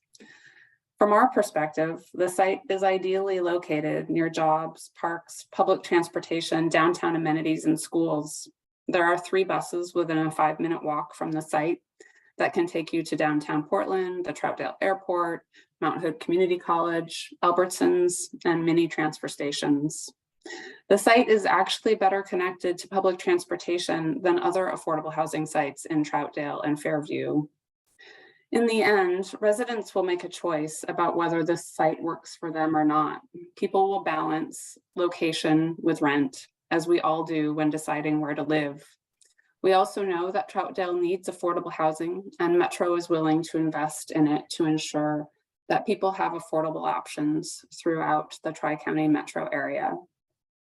Now I'm going to hand it over to Leslie, and then we would love to hear your concerns and see if we can come up with a win-win, as John says. Thanks. I'm going to hand it over to Leslie and Diana. Thank you. I'm going to have Alex bring up the presentation on the screen. I'm Leslie Crehan, Senior Project Manager for Home Forward. I'm Diana Newsom with Mary Architects. And Bill. And Bill Landing with MWA. So we're going to go through this real quickly because I know this is going to be a working session and we really want to hear from you. So just want to show you some images of what we kind of are proposing. I think you've seen some of these, but we've also done some other renderings so you can see this. This would be from the cul-de-sac area, looking at the community center. Next slide. Do you want to speak to this one? Sure. I mean, we started out meeting with focus groups and the community advisory committee and came up with these common goals for the project. Connect to nature because of the beautiful entry to the gorge and take advantage of that, to create healthy homes and to cultivate community. I think you've all seen these, but we just wanted to remind everybody of the common goals that we developed. These are images of Home Forward and other affordable housing that we've developed, and some of the amenities that we want to bring to this project. So there's the outdoor gardens, there's community centers, there's lounge kind of areas, there's playgrounds and places for the community to gather. Yeah, I can add to this. The top right image is a community room, and that is actually Kenton on the street. And I think that we, Home Forward always likes to make their community rooms a resource for the whole community. And in that community room, actually the Kenton Library has set up a lending library in the corner for residents to use, or the neighborhood associations use the room for their meetings. Additionally, the playground on the far left is 2 blocks from my house, and we don't have a park close by, and Home Forward put this playground in 10 years ago, and it was the nicest playground in Northeast Portland and was the playground for my 2 kids. And I feel like that's how we design this project, put the playground on the edge to activate the street and invite the community in to use it. And actually just adding to that, that is in a neighborhood that doesn't have any parks. So within Portland, it's a neighborhood that has no public parks. So this was actually an opportunity to provide a much larger amenity to the entire neighborhood. And if anyone's wondering what the boat picture is about, that's a family workshop that's in Stevens Street Crossing, the Home Forward project. And it's just meant to be a multifunctional room for classes, art classes, summer classes for kids. And they had the wood boat, I forget what it was called, wooden boat project come in and help the kids build boats in the workshop for a week. So that's the kind of thing that Home Forward does. They enrich not only the lives of people who live there, but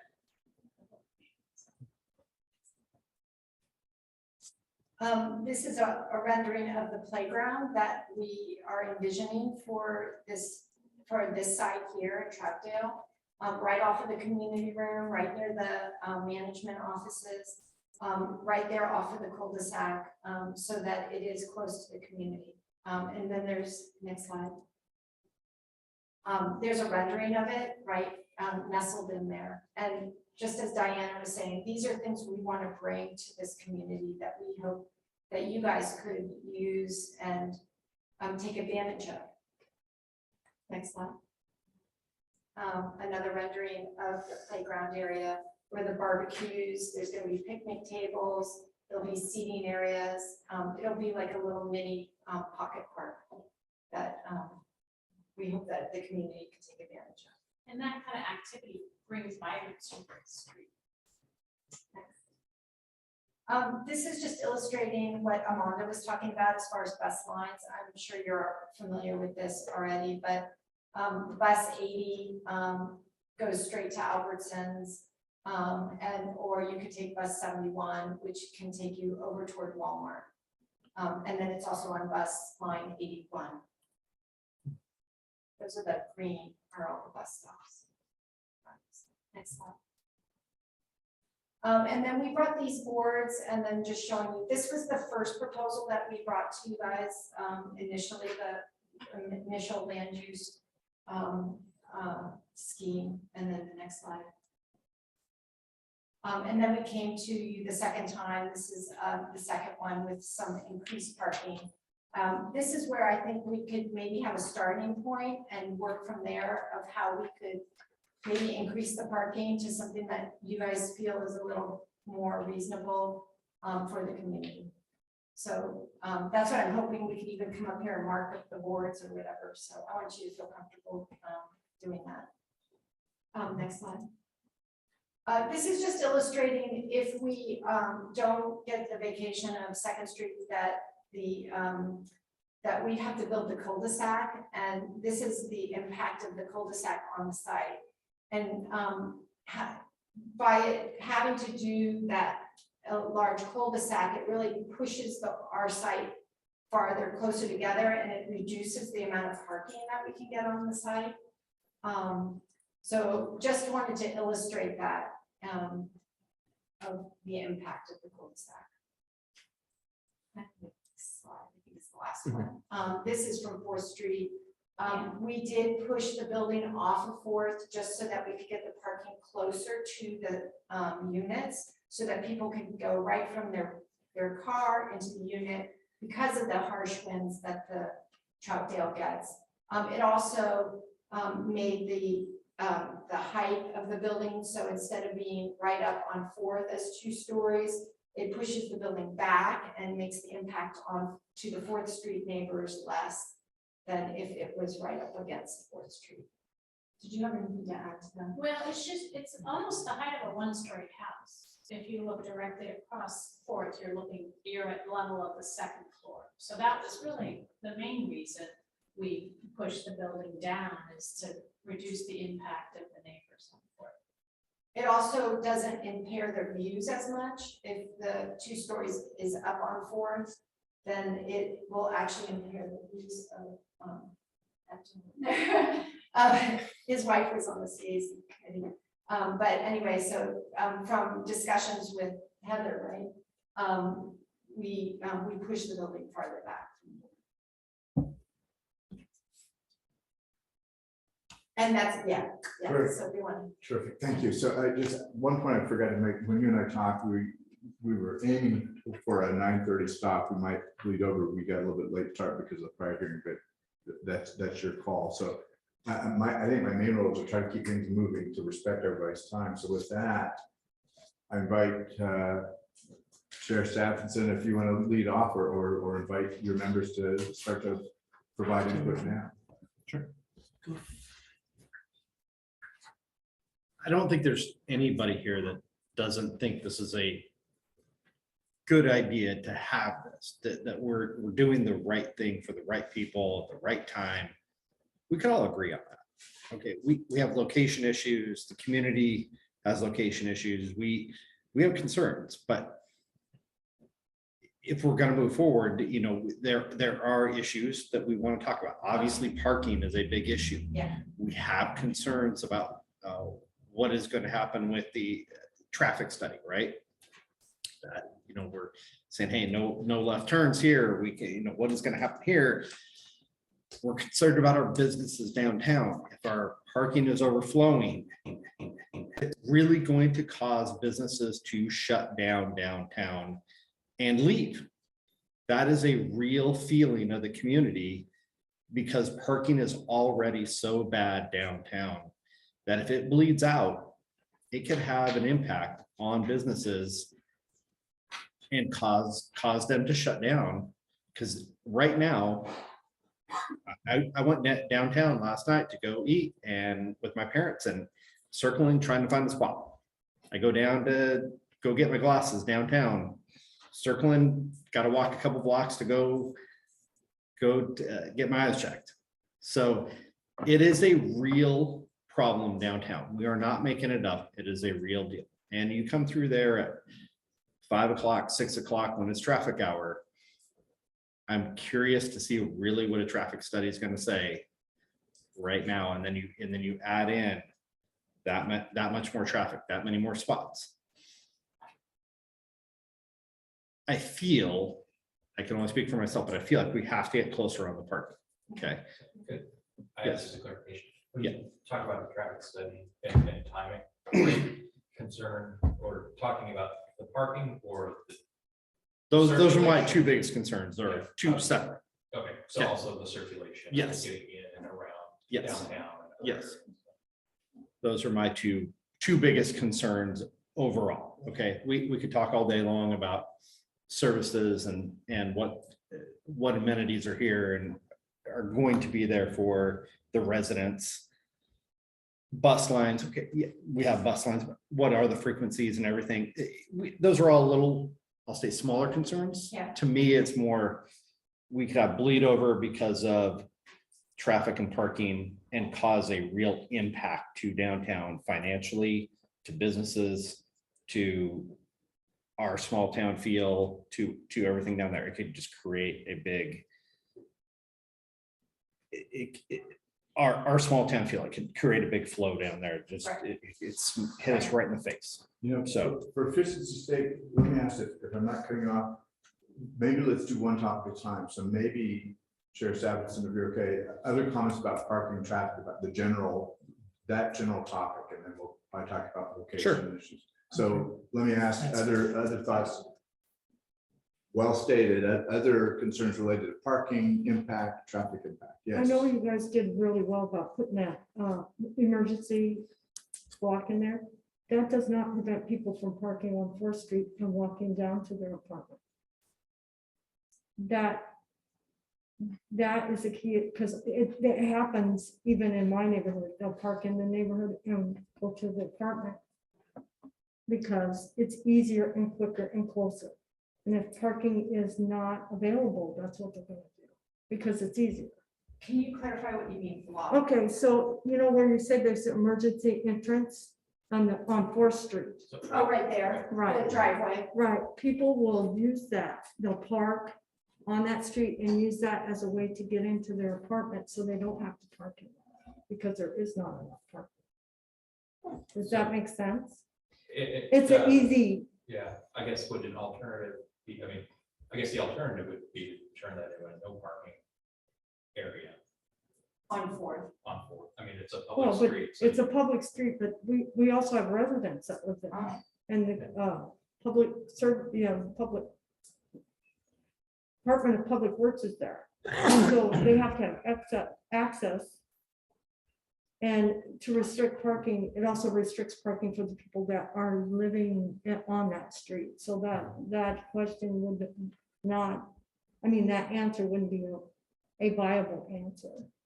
So, and is that coming from, if there isn't enough parking on site, people are gonna. You're gonna find the easiest route to park, the closest place to park. Do you feel that that's gonna be the case no matter what? Or that if we have adequate parking If on you- site, that won't be a I don't concern? think that would be an issue if there was adequate parking. Other parking, traffic concerns. Commissioner Wilcox? No, I think it's covered well. As I remember, Multnomah County is not going to allow left-hand turn off of Kibble onto Kendall. Kendall, to historical. Most likely not off a second onto Fox. So you're going to be in a right turn situation. So one of my thoughts is to alleviate that, deal with ODOT and get a right turn out off of 257. Otherwise, everybody's going to be going up with Cherry Park and then 257 to get to the freeway. I think there's an issue with getting out of the neighborhood. And my preference also would be no street parking. If there's there's any way to get it all on the site. No street parking. Get it all on site if possible. Issue already with parking. You mean don't include street parking in our count, but not, it still allows people who can't walk street parking. Right, yes. I mean, yeah, no plan on it in New York. If you think of another parking related issue, you can come back to it. A couple would be in your traffic study, studying that intersection. I mentioned that at Kendall and Historic Columbia River Highway. And if we're limiting left onto Buxton, I think that could be a real challenge for us. The other thing, and Travis Holton, city engineer, mentioned is about the on-street maybe not being available on 4th and on the cul-de-sac on Kendall. And just be something to keep in mind, because that's probably accurate. Like, this building gets used a lot and these spots usually get taken up. So if we're counting those in, we might want to hedge that count just a little bit. Then the other thing, when we're doing the traffic study, have we looked at the impact? Because obviously we're talking about some of these people not having vehicles. Yeah. So for ped and bike, what does that look like? What would the impact be? What would the need be? Oh, so where are they gonna, like a bike room and things like that? No, like what, okay, it's, you got 257th there, that's not a good bikeway. Yeah. How would you anticipate that they would circulate? Yeah, I can't answer that. I mean, you mean through the city with bike lanes? or- Yeah, get in and out of that project very well with bike and pet. How are they gonna move around? I mean, it seems like Second's a quieter street for bikes. And I think I've seen a study early on, actually, those students did, that identified Second Street as a potential bike ped street, which was, I think, what burned the whole idea that we're over. So, Right. but we are proposing having a stair from our project down the sidewalk to 57, if the bridge landing didn't happen. But that was our initial idea, was to allow people to walk To down. build a 57. staircase here, and then there'd be a pedestrian bike kind of circulation here. So Okay. they could come down. Would it And be additionally- handicap? Would there be a handicap option for the, To get down the stair, Yeah. yeah, you can't get down the stair. so they have road? Yeah, So, and then additionally, we've got stairs up to 4th. Right If here. kids were walking to school, they could walk to 4th, and then they have to cross Buxton, which we realize is a challenge, but that provides for great access to the elementary school, which is. We tried to really, try and make the whole site connected, so you can connect all. And I guess my last parking question would be, what would the impact be of the bridge landing to the parking count? The net? So this is where we had kind of laid out an area for a bridge landing. Okay. That we would not develop that or anything like that, so. Yeah, those 2 dashed lines that you see going across Okay. were the easement that we were going to give to the city in order for any future bridge landing. But for now, we would probably just have a path and a stair down to 257. But if the bridge did come in, that would be where the easement was. Yeah, and then that could connect to this bike or walkway here. The problem is that's all dependent on this vacation, because let's say we don't get the vacation and we have to build this cul-de-sac here. And then that means we would push our development into this area here, and it cuts off the bridge. Okay. We've thought about the cul-de-sac, and we can make it work. What we would do. It's just more challenging. Push this building down, and we won't enter the site here anymore, we'll enter through the cul-de-sac. So it works kind of either way, But, you know, it does take up a lot of space and, yeah, limited space. Yeah. That's a better pedestrian environment. Pardon me? In our thinking, if that bridge happens and there's that connection, the current design makes for a better pedestrian connection and it has better neighborhood frontage. Because you're, moving 5 community center, homes, and it's not a street. You're not circulating up and down the street. So home forward team and architects, what I suggest, let's go issue by issue, so sort of identify, and then, so if you want to give as brief as you can, like, okay, in response to what you're hearing about parking ratio, about parking max traffic, you've already started to hit at some of the possible solutions, but let's speak to that. Well, I guess, what so originally we had 1.38 spots per unit, and then we came to 1.44, trying to increase that.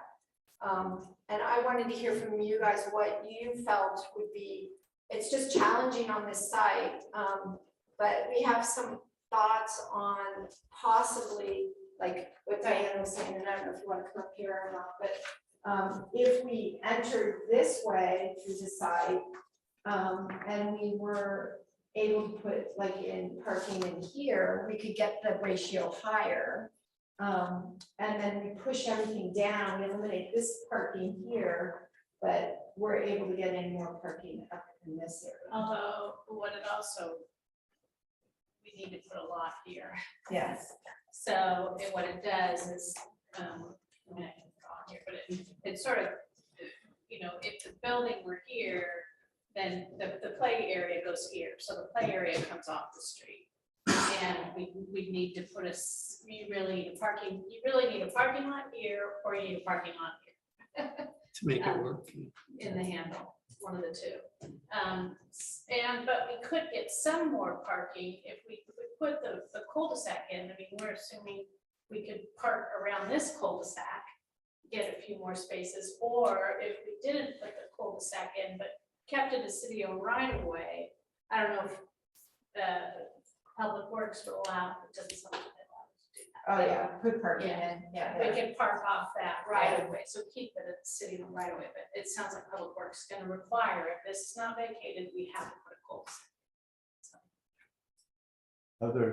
But if it is vacated, how many spots net would you pick up? If it is vacated? Yeah, Well, if it's vacated, so we keep access from here. yeah. The only way to gain more spots with this exact plan is to park, well, we've added 6, so that gets us to the 1.44. We could continue to park over here, partially, not go all the way in the handle, but do park, because otherwise we end up with a big retaining wall, a 12-foot retaining wall right there. And we lose all these trees, which are a nice buffer. So we could, maybe we get 6 if we park there, but. Yeah, and then the other option is that, like what Diana was getting at, is we move this here. Do you want to kind of sketch out? I think there's a possibility of getting to 1.56 or something parking spots per unit. Unless they're talking about with or without the right of way. No, let's do the cul-de-sac. Okay, if we do the cul-de-sac. How looks like this. Right there. And then what we do is then we come in and we make our parking. So the parking gets really long, and then so then we don't need this anymore. So then we make another parking lot here. That is kind of an extension of this, and then the whole building comes in like that. Scale, and then what happens is that becomes the playground. So Maybe, Les, if you could verbally, because people probably can't see it on the screen. Oh. Actually, some of us can't see it, so. oh, I'm sorry. It's It essentially, it pushes the the building down farther south. And then creates, just pushes the playground over and adds more parking lot. And it makes the building smaller, so we lose some units. Yeah, so we lose some units too. Yeah, we make the project. So if we had 88 units and 136 parking spots, it would be 1.56, I think. Yeah, trying to get closer to 1.5. 88 units and 136, or 136 to 140, we could get to 1.54 or 1.6 parking spots. So could you reduce the size of the building, not move everything? And still get to that? No, because the problem, well, not without coming into the playground or coming into the handle. We're just so limited on, yeah, we can put a parking lot there. Or we can put some parking here. That's the question. But I think there's some other solutions we could come up with. It's just we haven't had, but if you could give us a ratio that you guys would be agreeable to, then let us go back to the drawing board and try to make that work, is what we could try for.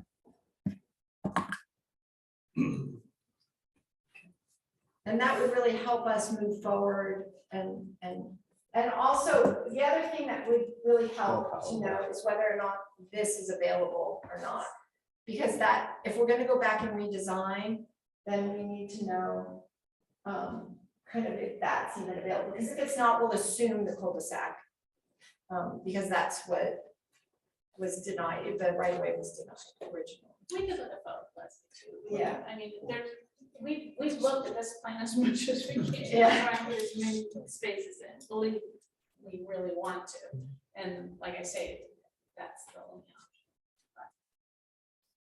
option. Are you comfortable talking about a desired ratio? You didn't immediately respond, so I'm interpreting that to mean. I think it's hard to talk about a ratio if we're not. Plain on that. It's hard to. Harder, I mean, maybe, some sort of range or.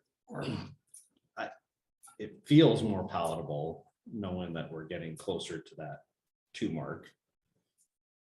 We're definitely where we started off at, 1.3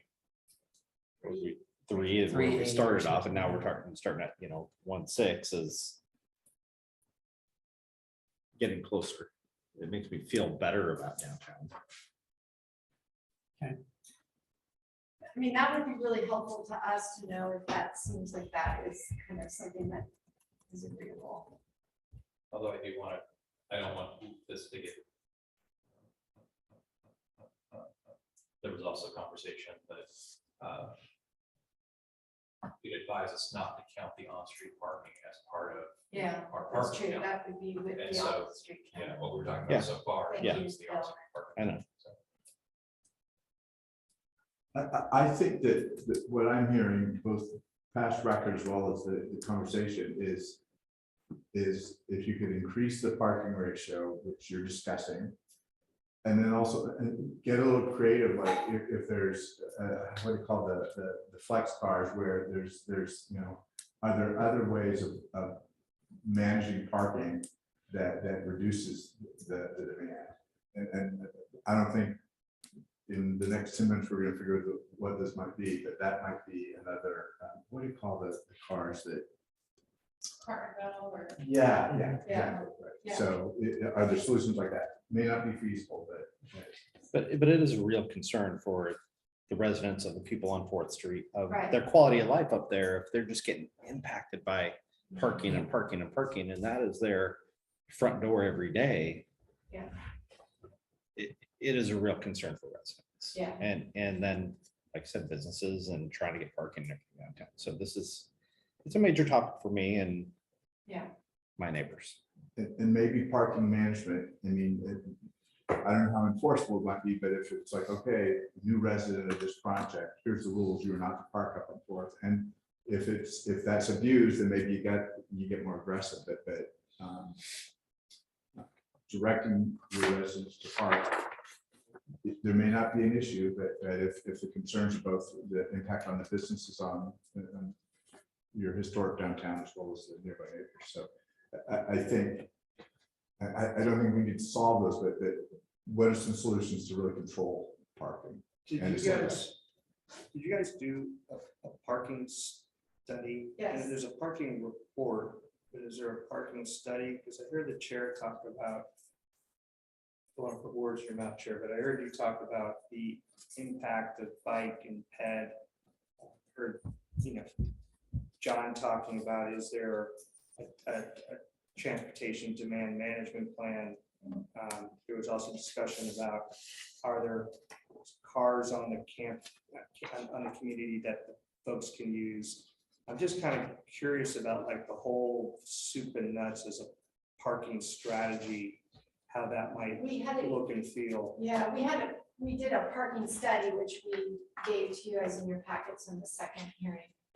We have not done the traffic study, and I think that's more what you're getting at, and what I think you were getting at with as far as how the traffic flows. There was some initial traffic study kind of done, but it wasn't a full traffic study, which is going to be required to be done. I'm just kind of curious if it's required to be done, how that might inform your decision making. And the other question that I would have is, Diane, did you explore at all the buildings being kind of tucked under? Is there an opportunity to do that anywhere? So you, on the back side of the buildings, kind of like the buildings on Division, we park under. Does topography work in a way that maybe allows you to pick up some space if you had a tuck under? Those are always nice solutions, but it's also a very expensive. That's what I solution. thought. So, And with affordable housing, yeah, it's a very challenging to build affordable housing. yeah, okay. And the budgets are just really tight. And we did start actually with the building up on, really the steepest part of the side is up towards Fort. The lower part of the side is not really steep enough. You don't gain enough elevation fast enough to get a whole level tucked under. Right. But we found that the retaining wall required to get that tuck under was just prohibitively expensive. So we did a bunch of analysis with okay, how can we do this the most efficiently with retaining walls? That was a huge issue actually. The first couple of months is just retaining wall. And I do want to add, I mean, we've said it a couple times, so I don't want to keep people a little bit ahead of it, but we did a lot of community outreach in the CAC meetings. And so, the way that the buildings have formed and our position on the site is really from that feedback, protection from the wind, giving us spaces that are safe, parking that's closed.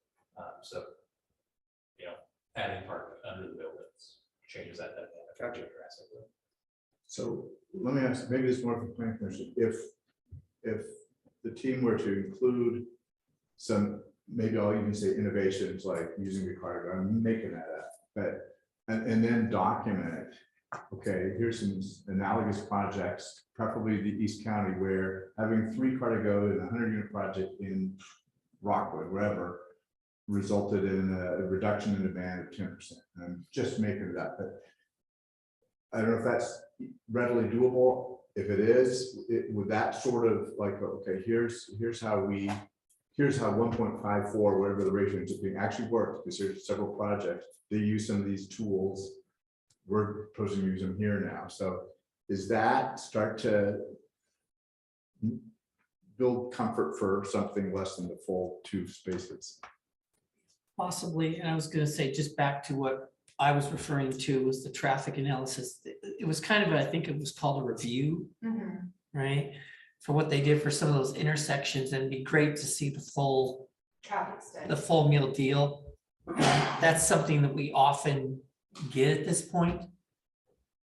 We usually have it, which helps us in decision making, and that was something that was missing in the go around.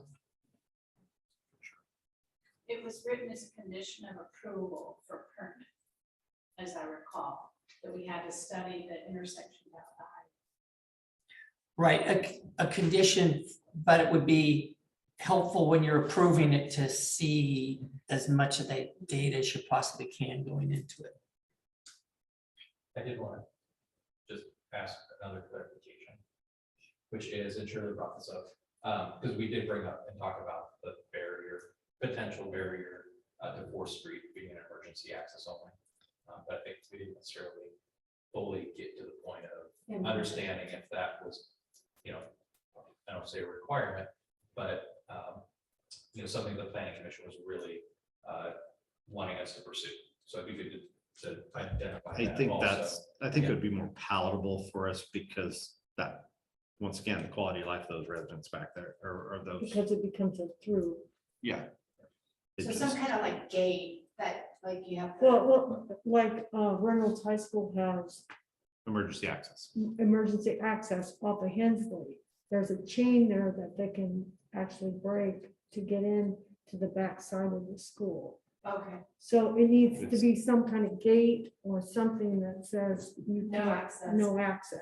But then the transportation would have access to Yeah. unlock that. Right, and Public Works would have access to that as well. So if there was an emergency, they could get, Fire department. anybody could get, and fire department to get in there. Would it be acceptable to have, because of the other consideration on the site is trash collection, obviously. So depending on how the parking lot lays out in the circulation, if, trash collection could also use that as an exit. This would be something to identify. I need to ask. Sir, Taking a trash, drink. if trash collection in your neighborhood, how easy is that? I've never had any problems with it. At least as far as the regular waste management collection. Right. Those trucks are large though. Those are quite literally the biggest vehicles that come in and out, up and down that street. And any congestion on that street because there's a larger than expected number of cars parked will cause problems for waste management and everybody in Public Works, street sweepers, plows, and everything. So if they had access to the emergency to go and collect their trash from would that affect you in any way? No, I wouldn't think so. Typically on trash day, and because there would be no way for waste management to turn a truck around on what is normally a dead street, and they always go around the Public Works building. I would assume that that wherever the trash dumpsters for the complex would be put, that the turn radii for a very, very large waste management truck would be calculated into that.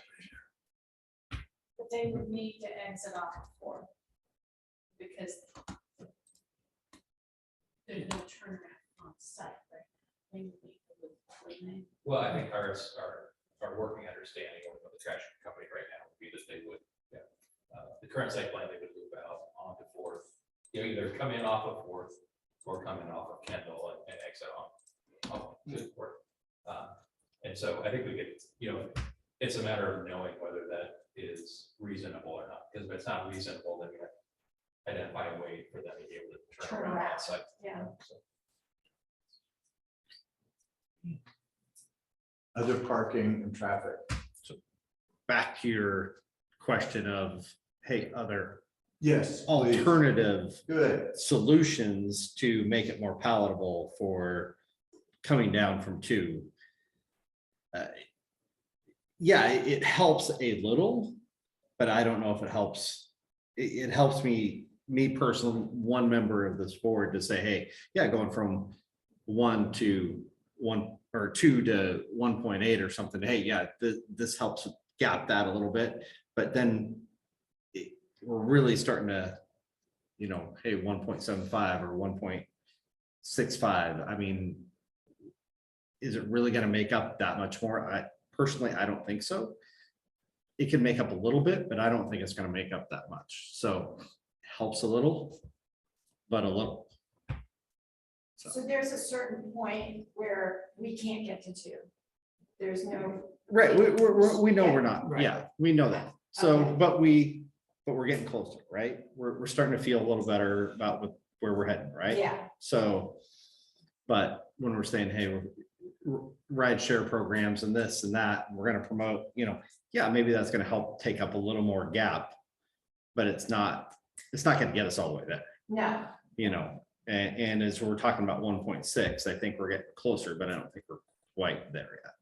can you tell us what getting there is? Because that's the thing you can't. Okay. Well, it's hard, but I would say for me personally, the Yeah. TIA would help. Traffic impact. Yeah. Okay, and if we did a traffic impact analysis, would that be all vehicles on site going in and out from Kendall only, not allowing Fourth at all? Because if we put a chain up on Fourth, you're blocking Then that would- access. Would block that, yeah. So all the vehicles that would be parked on site would go in and out from Kendall. Okay, and that's the analysis that you want. Yeah, I think seeing the impact on the intersections and that type would help, I know would help me. If you're scoping it, why not? Do both. Sure, yeah, why not, it's just information, you can do Right. whatever you want with it, why don't you Yeah. scope it? To see if trash vehicles can get in and out, what's the impact? I mean, it's not a big deal to sort of say, it might turn out that it's quieter and better for the neighborhood if you're coming out on 4th Street, I don't know, but I'm just sort of saying. To John's earlier comment, to impact. Easy for me to say, ask the applicant to scope whatever you think needs to be scoped. This just seems like a good time to do it. Be helpful information for sure. Right. So are you saying scope it with Fourth and scope it without Fourth? Sure. Yeah. And that way, I would. they might inform. Kendall, or are we not looking at second? Well, we're looking at Kendall. But I think that's a good question. Again, if the right of way dedication is not granted, then we would also be looking at developing second with access to the site from second. So I Right, guess it's, put in place, there's a lot of Yeah, pieces. but you'd have puzzle. access to the site from Second Yeah. anyhow. so second and Kendall, I guess, Right, so, similar, or would you treat, or see it as being a very similar? well, the ones that I would think would be impacted would be Kendall and Historic Columbia River Highway, Second and Buxton, and Fourth and Buxton. Would be the potential intersections that would be impacted. Everyone agree with that? Yes, sir. I mean, I think our goal tonight was to get enough information from you so that we could go back to the drawing board, come back to you with something. But I'm struggling with that a little bit because we're not getting any parameters that we can. So I mean, I guess it's like go and try and then maybe it works. I don't know if there's any more you can tell us that can help us. Like, as far as the right of way, is that a piece of the puzzle that's a possibility? Or is it- It's definitely a piece of the puzzle, I think, but that's in somebody else's lap now.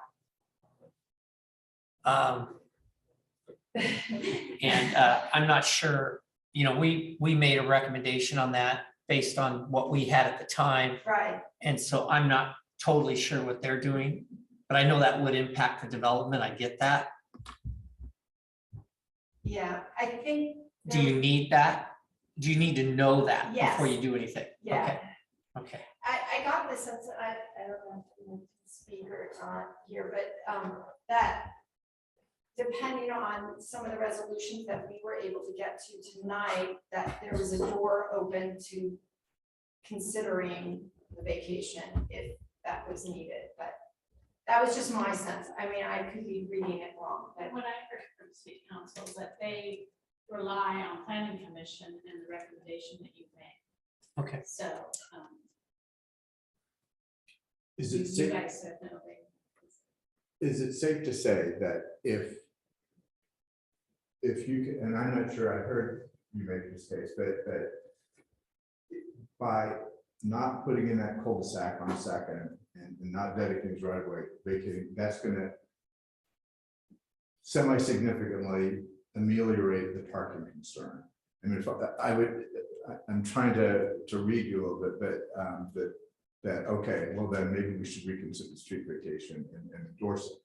And forgive me if I'm putting words in your mouth, but it seems like that's what I'd want to hear from the planning commission. I'll consider that street vacation. It's going to make it a better project vis-a-vis parking and traffic impacts. Is that a safe? Is that going too far? For me, Any of you? go ahead, anyone. Well, I guess I can speak up first because I wasn't here for that meeting, so I would be open for discussion about it. Okay. I was at that meeting. And we vacated property in the past. And it's come back to bite us more than once. So and I can speak specifically for me. Yeah. I voted that do not vacate.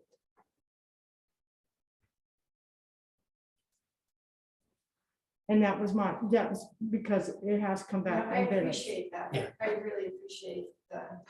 But that was really my, helps, right, You know, that was my vote. yeah. But other than that may give you a little more direction. I don't know, because I can't speak for the other Well, commissioners. it might help, and maybe everyone else in this room except me understands, but it came back to bite the city Well, in terms of.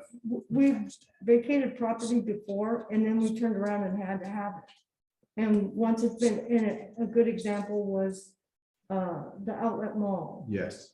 That came back and Got it. and we're still fighting that one. Right. So we want to be very careful when we vacate a piece of property that it may become usable at some point, that we may need it as a city and we won't have it. Yeah, once it's gone. And it's pretty much gone. Yeah. You can't, once the horse is out of the barn, you can't put it back. It seems like we would want to analyze what it could potentially be used for in the future, what you may need it for. And I wonder if David and Alex might help with that. Like how, what would we need this cul-de-sac and access test future? Because it can't connect to anything on the Columbia River Highway. Well, I'll give you an example. My thought is Plaid Pantry's right there on the corner of 257. And they have loading and unloading of product. And they may need that in the future because they won't be able to unload because their parking is even more limited than New York parking will be. So they may need access to the backside of their business in order to unload. Could you put that graphic up? Yeah. Sense of where, because the Plaid Pantry property doesn't actually Connect. abut Right. the right of way on that cul-de-sac, so. It abuts the handle up here. It abuts that And handle, there's a but 10 And the again, cul-de-sac would be down here. right, The only other property that the cul-de-sac would serve besides this property is the Airbnb. And then what it would be actually is a half, we wouldn't even be able to do a full cul-de-sac. What it would be is it would swoop around like that and stop. So it'd be kind of this half circle or 3/4 circle. If you look at the graphic on the thing, the dashed line would not be done.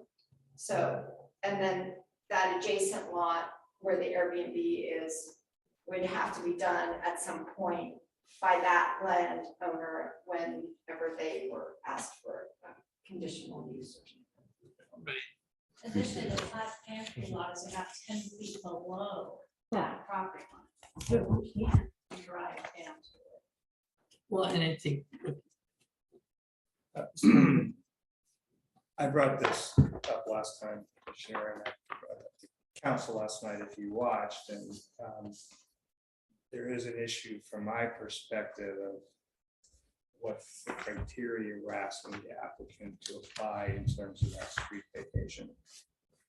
You have the prerogative and you've chosen to deny it based upon the criteria. I've been struggling with how the criteria has been met or not met, up to this point. I don't know if the city attorney wants to weigh in on this or not. But it's been a challenge. What can be looked at? The vacation is for the adjacent property owner. And I'm not trying to dismiss the concerns. I'm just saying from the criteria, it's not for a property owner that's separated by a street or by another lot, things of that nature. But Right. It's for that property specifically. it's for that property, and that's the challenge that I have with it. I think to ask as part of the transportation study, the highest and best use for the right, how to think about Second Street, I think is fair game. I mean, is there a better way to do it? But I think as the applicant points out, they're challenged at the moment if the city is imagining keeping the 30 feet for potential pedestrian bike connection. That's a challenge. And then if that's removed and you have to put a cul-de-sac in, that feels like it's a challenge in terms of the amount of land that's eaten up and still trying to make a reasonable amount of parking. So I wish I had some great answers. I'm just trying to share from all of you, from my perspective, what I asked staff to do, which is to please look and respond to the criteria. And with the, sorry, Chair. Go ahead. No, I was just gonna ask Mr. Trumke if he had a comment. No, I was trying to clarify one more time with the cul-de-sac versus without, what's the parking right now, parking difference, parking spot difference? If we have a cul-de-sac or not. Yeah. How many are you picking up without? Well, counting, well, it depends, not counting any parking in, that's the thing is, you don't count any street parking on Second. Well, just with counting on second. Oh. Sorry, this is Amanda. I can jump in. I think Leslie or Diana calculated this for me a couple weeks ago before our presentation. In the room. Amanda, are you on mute or is it the audio in the room here? Oh, I'm not on mute. You can't hear me? Okay. Amanda, we can't hear you. We're gonna reboot. Okay. If you can hear us.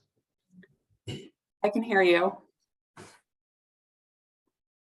Do you want me to go in and come back out? Maybe I'll try that.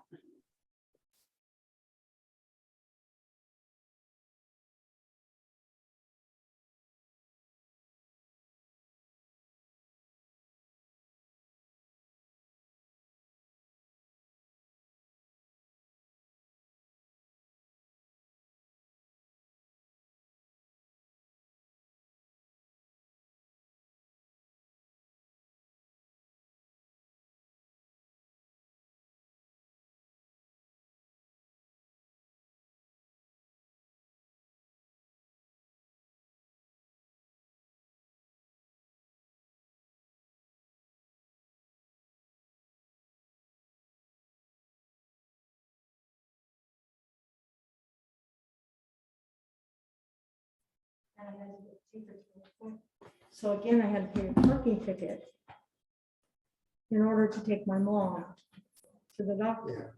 So, and we couldn't park in front of the office because that's office space. The only time we could park in the office was after 5 o'clock. And that was taken up usually. Yeah, we would have designated, I think, visitor spots, so we do. They had the designated ones, but the residents took up the visitor Oh, parking. I see. So did I see that Amanda? There she is. Okay. And then I think maybe also the city attorney wanted to make remarks. Okay, is he back in yet? There he is. Mr. Trumke, did you want to make a comment? I think Amanda Saul was talking, but I was only going to answer a question, which I would, if you could restate it, it's been a minute or two. I'm not sure that I clearly understood what the question was that you wanted. Criteria for street vacation. Yeah. Yeah, hey, Ed, it's David. Counselor Cricket was making the comments similar to our last conversation about the concerns about the street vacation, and that when that happens, I'll see if I can get this right, tell me if I got it right, is that you kind of potentially reduce an opportunity for other things in the community, and was talking about the connection to the Plaid Pantry. And I jumped in the same way I jumped in my initial planning commission meeting to sort of say, from staff's perspective, we are asked to respond to the criteria of the street vacation, and I didn't believe that was necessarily a criteria that that staff can easily answer. I mean, I think planning commission can do whatever they think is best, but from staff, here's the criteria that we're given, and I was hoping you could speak to that, because we lost sound. Okay, sure. When it comes to vacation of a right of way, it boils down to this. As long as the property owners who abut and are within the specified distances don't have objections, or even if they do have objections, the city's decision is, will we need this in the future, or can we give it back, to give back the right of way, the access over the property to the underlying owner of the fee title. And, and in this case, it looks like each of the two property owners, north and south, would get half of it.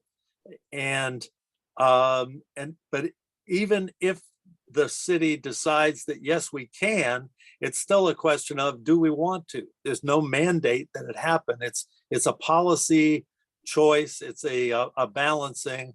And typically, unless there's been, in my experience, I haven't been in Troutdale 8 or 9 years now as city attorney, but it's come up. Typically, it comes up with respect to a project, and it's part of the project, and it's made integral to the project proposals. I know not all cities do it that way, but I mean, I did a hotel recently, 2 years ago in Portland. We did the same thing and vacated a block of a street as part of a proposal to develop the property. And when the proposal to vacate isn't tied to a specific development proposal, then it's just kind of out there in the air, and there's more, well, why should we give it up when there's nothing that this is tied to? I think staff, I know staff talked to me about it before the application was submitted. And my recommendation was tell the Home Forward to make it part of the development proposal, because that way people can evaluate its impact on the proposed development and the impact of a denial of it on the proposed development, rather than just having it hang out in space not related to anything, which is the position it's in now. And frankly, it's a policy choice then of the city council members to vote. And there are a couple of them who tend to vote no on those things, and unless there is some specific need shown for it.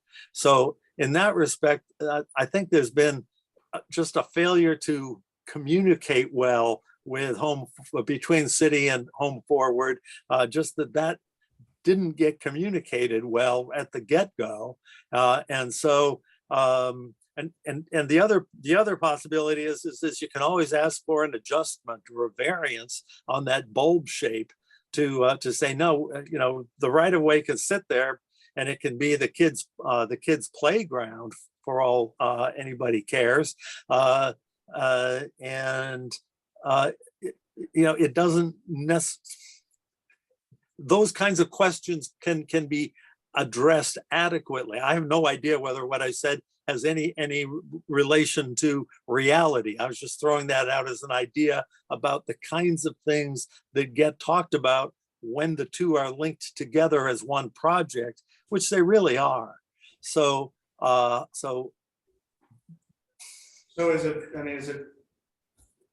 fair, what I heard you say is it might behoove the applicant to literally tie the project to the street vacation. That's yeah, because there are, city council members, not Troutdale, who believe that giving up a city right of way is not a good thing. It was Commissioner Amanda Fritz said exactly that to me on that hotel in Portland. She said, I don't like to give up rights of way unless I see that there's a real benefit coming to the city from it, from the development that will use that right of way. And so she actually voted in favor of it because we showed that this was going to be a long-term stay hotel by OHSU, that there would be a benefit to the city by having it there. So the linkages are important, and the need for them has been a bad communication between Home Forward and the city. And too many of the calls, I think, were done on Zoom and not face to face, where tone and intonation come across. And they don't, frankly, on this. This is, not a good communication medium for nonverbal kinds of communication, subtleties that need to get addressed when there are serious questions being addressed, and people don't want to offend each other by asking hard questions verbally. So, that's my feeling on it is that if they get packaged together, the right of way issue may be much more resolvable at the city council level for sure, but also that sitting down in the room together is a really, really good idea with Planning Commission and with the council at the right time. So, but it is ultimately, back to the original question, it is ultimately not something that the city council has to do to give a right of way a vacation. It's an option and they can do it if they see that there's a benefit to the city to do it. So that's what it comes down to. Show the benefit to the city. Chair, Yes. I'm kind of watching the clock here, and I'm prepared to stay as late as it takes. But I will say really quickly, I've come up with two other categories, and we can talk about parking and traffic and streetification as much as you all deem appropriate, but the other two categories are the location vis-a-vis proximity services, schools, all that, and then design adjustments. And so I just want to maybe telegraph that. So, and I don't know if you want to take a straw poll of how late you all want to go. Yeah, just before we do that, Amanda's been waiting very patiently. No, thank you. Can you hear me now? Yes. Yay. This question may have been answered, but I heard folks asking the question, what's the impact to the parking on the right-of-way vacation? And prior to the last meeting, I think Leslie or Diana calculated it, and it's 13 spaces. So we can get 10 more spaces. Okay, sorry, 10. So if we have the right-of-way vacation, we can get 10 more parking spaces. Without the vacation, we have 10 less parking spaces. So I just wanted to add that piece of specific information you were asking for. And can I just just add one really quick thing too. And this came up last night at city council meeting where the counselor Ripma, said, he doesn't like giving vacations because it feels like he's giving away land for free. And unless they're getting something back, it doesn't feel like a good thing to do.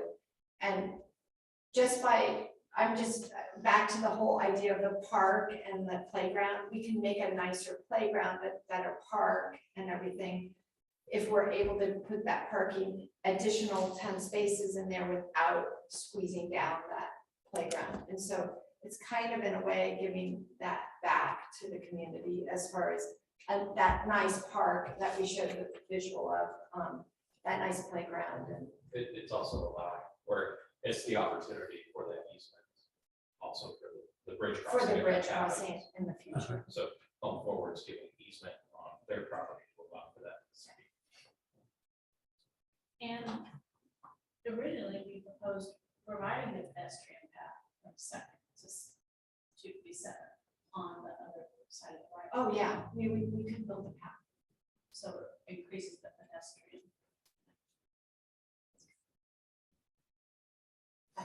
Not to put you on the spot, would the project pay for that improvement? This one here, this pathway. Yes. This path along here. Not to be confused with the bridge itself. Not the bridge, but the pathway. And the staircase down to 257.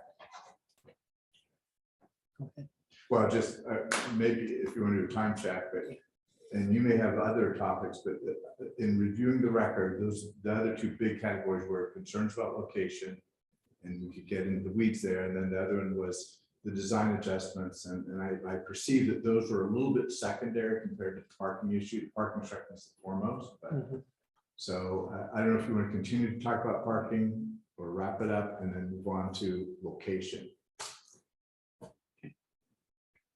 I think we beat that one. I think we beat parking up pretty good, don't you?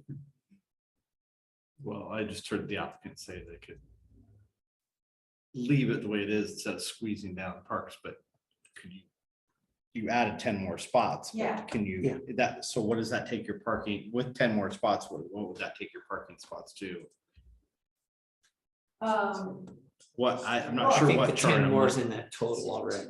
That's in that total already? Yeah. At that one. So if you lost the vacation, am I right with that? You would go, 10 spots. yeah, you drop 10 from where you're at now. Yeah. Yeah, but we can increase the ratio if we reduce the unit count. Yeah, that's what we would have to do with 10 spots, or else we would have to get rid of the playground. But we'd be willing to do that to the 1.6 or the 1.6. What is it? Looking at 1.6. 1.65. 1.65. Okay. I'm good. Okay.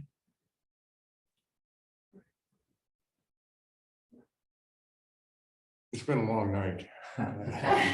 All right. Yeah, You jinxed us. You said it's going to. I think we're gonna argue over the number of spots for the next 5 years.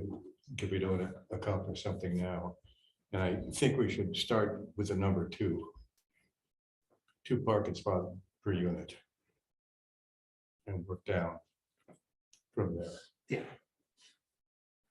I think that's where we originally were. Okay, as far as going through the other items.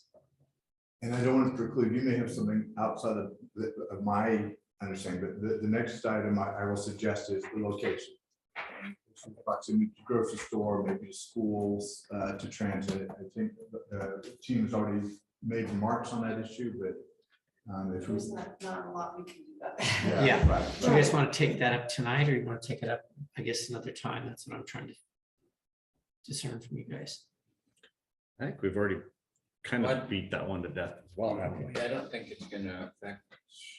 No. The location part of I it. think pretty much parking is what the big. Well, thing and the for your safety proposal. thing is, for me, is the safety that it's up against 257th, which is a major freight line, and access to that without a fence. You can put plants there, but plants take a while to grow. So there's no security for those people that are on the ground floor next to 257? Because there are people that can come and go.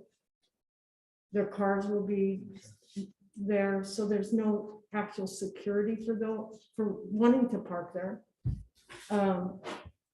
Plus, if a child gets loose or a cat and they jog to 257, which they can, because kids can do that, dogs definitely can. We can put a fence. Right, and see, they need a safety barrier between that and Yeah, 257. that's not, we can do that. Other specific, the location is what it is. Right. We can't pick it up and move it, but that's a great, I appreciate that. Any other thoughts quickly on the topic of location? I know we've maybe beat it to. No, the only other thing I wanted to mention is, I know because on other projects, we've talked about bus lines before and bus services that are there, but it's the frequency Of the bus. of the Right. bus is inconsistent, or not inconsistent, it's infrequent. So It's the I know we've outskirts. of Troutdale. advocated with TriMet trying to get more, but until we get more population, then, you know, Hey, they're we not. can gonna- help with Yeah, that. Yeah, right. Well, plus the redevelopment of this, of the city-owned site. Yeah, so. Next to the river, so, Mhm. I mean, as more development happens, that's gonna justify more. Yep, transit. yep, yep. So, Okay, anything else on location? nope. Commissioner Wilcox? The other category I had, and I don't mean to be too presumptuous, but is design adjustments. What I heard you say, including prior conversations, some of those design, I'll say deviations from the code were partly driven by what you heard from community members, such as windows looking in someone's home. Right, yeah, there was that, the building we moved off of Fourth. That's a design adjustment, because it's not up against Fourth. I don't know if that was something that would be agreeable. We did it because of comments from our CAC committee to make it more friendly to Fourth. And then the windows, the code states the windows need to be a foot smaller than the size that they are. And we asked for a design adjustment to have larger, the size windows that you saw in the renderings. Yep. Yeah. And I don't know if that seems like one that could be amenable. If we could come back, we Seems started pretty to do reasonable. a- Yeah, I don't think. Just speaking for myself, it seemed pretty reasonable. Were there any design adjustments that this is a problem for us?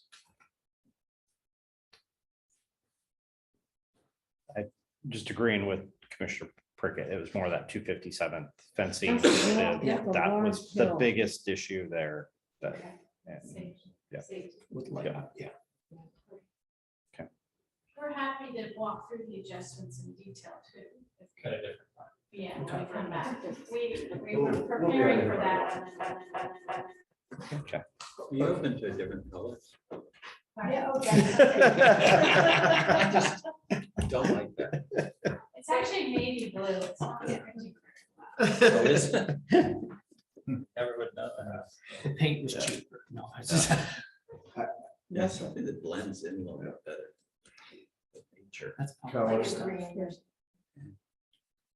Other thoughts, other comments, maybe kind of free form, other things before, because I would like to kind of restate where I think where we're sort of landing. Okay. But Recap us.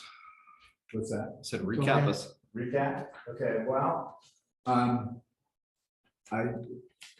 just give my sense is that there is you are open to hearing a revised proposal that responds to things heard tonight. I think there's an opening to speak to the parking. The commission, I think understandably didn't want to give this number 1.83 is okay, anything below that one. But I think you could tell a story about here's the things we're doing for as David said, parking demand management. What are some tools you could add? You know, how much of a difference might they make? My personal opinion is I would try to use other projects that are pretty analogous to say these tools were used in these projects, and here's the parking ratio for, you know, if you could show a comp, I would think that would help. putting words in your minds maybe. But yes, sir. You said that a while ago, and projects that are analogous to the amenities offered in this location. So like Rockwood would not be a. Totally agree. Right. Yeah. So that's. And Commissioner, it's, to your point, it's difficult to get it the perfect Right. comp. So I think the onus is on the applicant to bring back a bunch of ideas and for you to sort of say, okay, maybe a little bit of this, a little bit of that. I can see my project if I, not hopefully don't squint too hard. But yeah, you don't have a project like this, so it's gonna require the applicant to come back with a few ideas of how it relates, how elements can relate to your project. I mean, The menu. yeah, menu. Yeah, okay. I also heard that traffic impact study, and I don't know, I know it takes some lead time to get those Yeah, together. it and take the a cost month of or it. more to do it. In fact, be it until January. If the middle ground would be to get substantial findings, even if, and I've never done a traffic study, so I don't know if you can get the meat of it relatively quickly. It's gonna take more time for the analysis, but. The hard thing, the one thing that the traffic engineer said though, is it's better to study those during the summer months when you have the most traffic, because then you have the impact of what tourists and all the other people. Like they can study it right now, but then it's not gonna give you.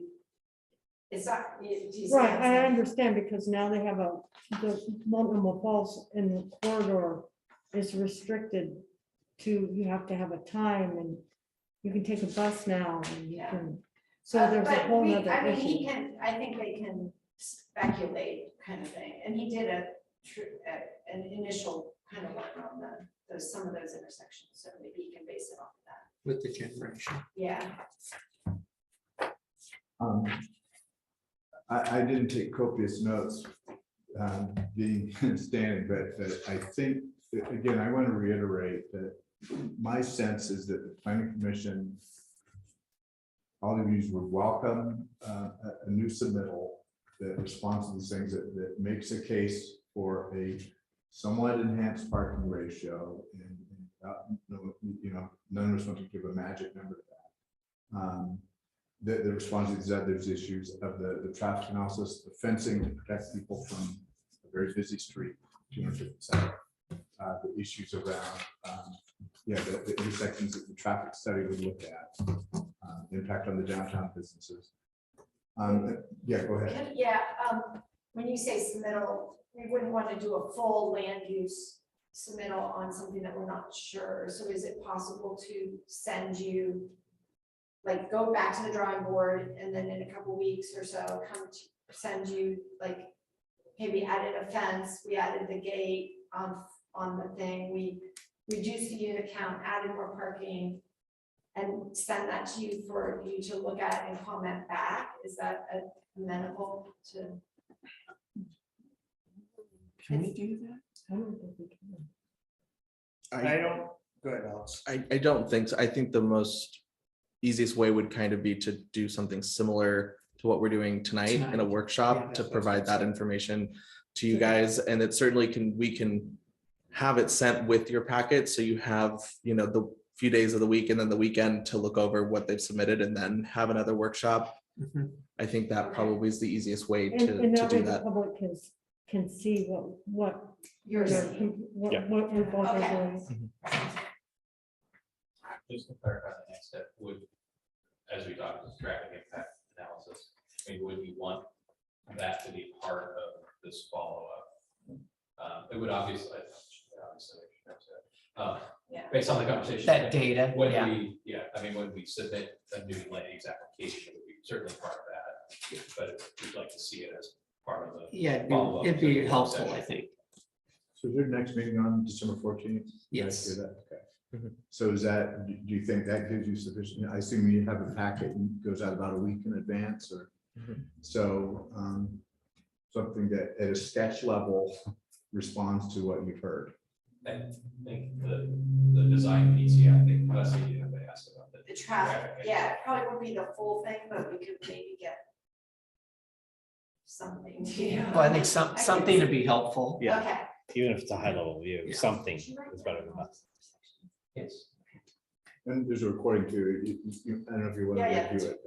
Okay. I think the comps would be useful on the 14th. I mean, I don't know if that's doable with your traffic person. I mean, if it's not a full-blown traffic study or whatever, still, I think maybe bring us some notion of this is how other projects have done it, might be useful on that 14th date. I don't know if that's too tight for the traffic consultant or not. In terms of parking ratio. Parking ratio. And the Oh, the well, you did a alternatives. full parking study already. But I thought you were talking about a transportation management plan. Well, I'm focused on, I think the parking ratio is the biggest issue by far that I've heard. And so to say, here's what comparable projects. Right. To the extent that you can find them. And I've seen some of that information We already. have a full parking study of comparable. Okay. Okay. Okay. Maybe a high level summary of that. And we do have that. Yeah. It would just be, I know you can't, like, Mr. Berniker said, you can't get comps, but something closer than, like, Murray and Allen and maybe some of those things. Well, we had 4 that were in there that were Troutdale Terrace, Which is a good one. across That the was, street. yep. That's a good And one. that Cherry ratio- Ridge, which is your other affordable housing in Troutdale. And those are your only 2 that we know of. Right. Fairview Arms, Fairview Oaks and Woods, King's Garden are all those are the ones that we submitted. Or my question with those, how close to amenities, how many of those people that live there need cars, don't need cars? Right. How close to grocery, how close to, that was my question. The So as we one, were looking. and I would say the one on Halsey specifically is King's a Garden. tough one because you can walk to Fred Meyer's and Lowe's. a number of businesses. Right. Yeah. And you've Yeah. also got a better So bus Troutdale line. Terrace. Yes, Troutdale Terrace is your best comparable. Right. Yes. And what was that? King's Garden Refresh is us on that. also- What was that number? Well, the usage, when they counted it was 1.49. You had a comment on that, on the 149, right? For Troutdale Terrace, I thought. Not that I remember. Okay. I do have an issue with using Troutdale Terrace as a comp. There are quite a few garages there. We don't know how many vehicles are housed in those garages. Okay, I can ask. Above and beyond the parking, there's also Yeah, there's garages garages there. beyond the 1.49.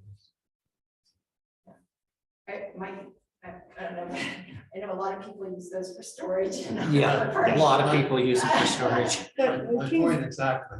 King's Yeah. King's Garden is a good one because it's on, I can't remember. if it's King's Sandy? Garden. King's Is that the Garden. one it's on in- Sandy Boulevard? Yeah, King's Garden was a usage of 1.26. right. And that's the one that you can't find visitor parking. Period. And you can't park on the street because the school buses that pick up kids can't see. I think my work is done. Yes. All right. Your work is. Thank you very much. Yeah, No, thank good you, conversation thank tonight. you, Yeah, thank it was, you. it Thank was you good. very much.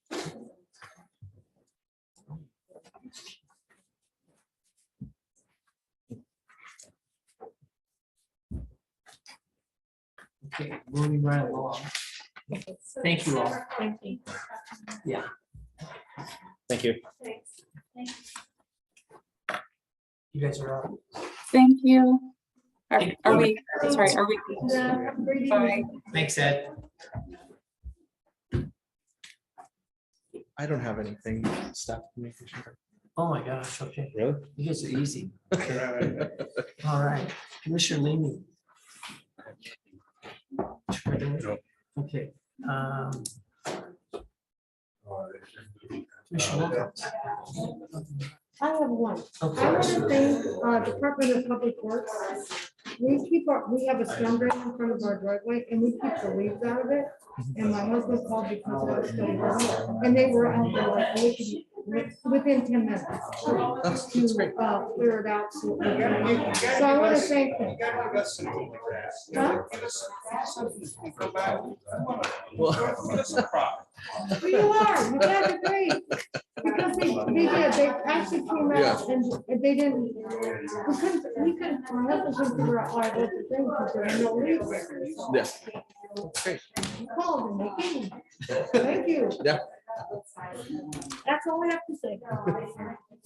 All I'm gonna say is happy holidays and staff, commissioners, I brought everybody a bottle of wine, pick something before you go. And thank you for all your service and everything you do. Okay, I was just gonna say, to chime on to what Commissioner Prickett said about Public Works is, I was driving and the flood, McGinnis was at flood stage again. And I noticed, I turned the corner and there was the truck coming around to pump it out. So you guys were Oh, on it. one more thing, and thank you for them for the e-cycling. It was quick, easy. They were very polite and very kind. Had to put up with us when we bring stuff. So thank them for that. We appreciate all of that extra recycling. I will pass the message along. And then the other thing, we are working on the levy issue with the airport. Okay.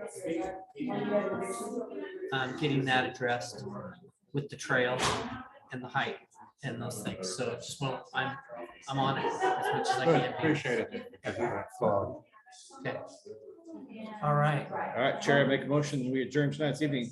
We have a motion and a second to adjourn. All in favor? Aye. Opposed? Okay, we are adjourned. Thank you all. I'd like to see. So Tanya, I didn't bring up, how do we get that amended back to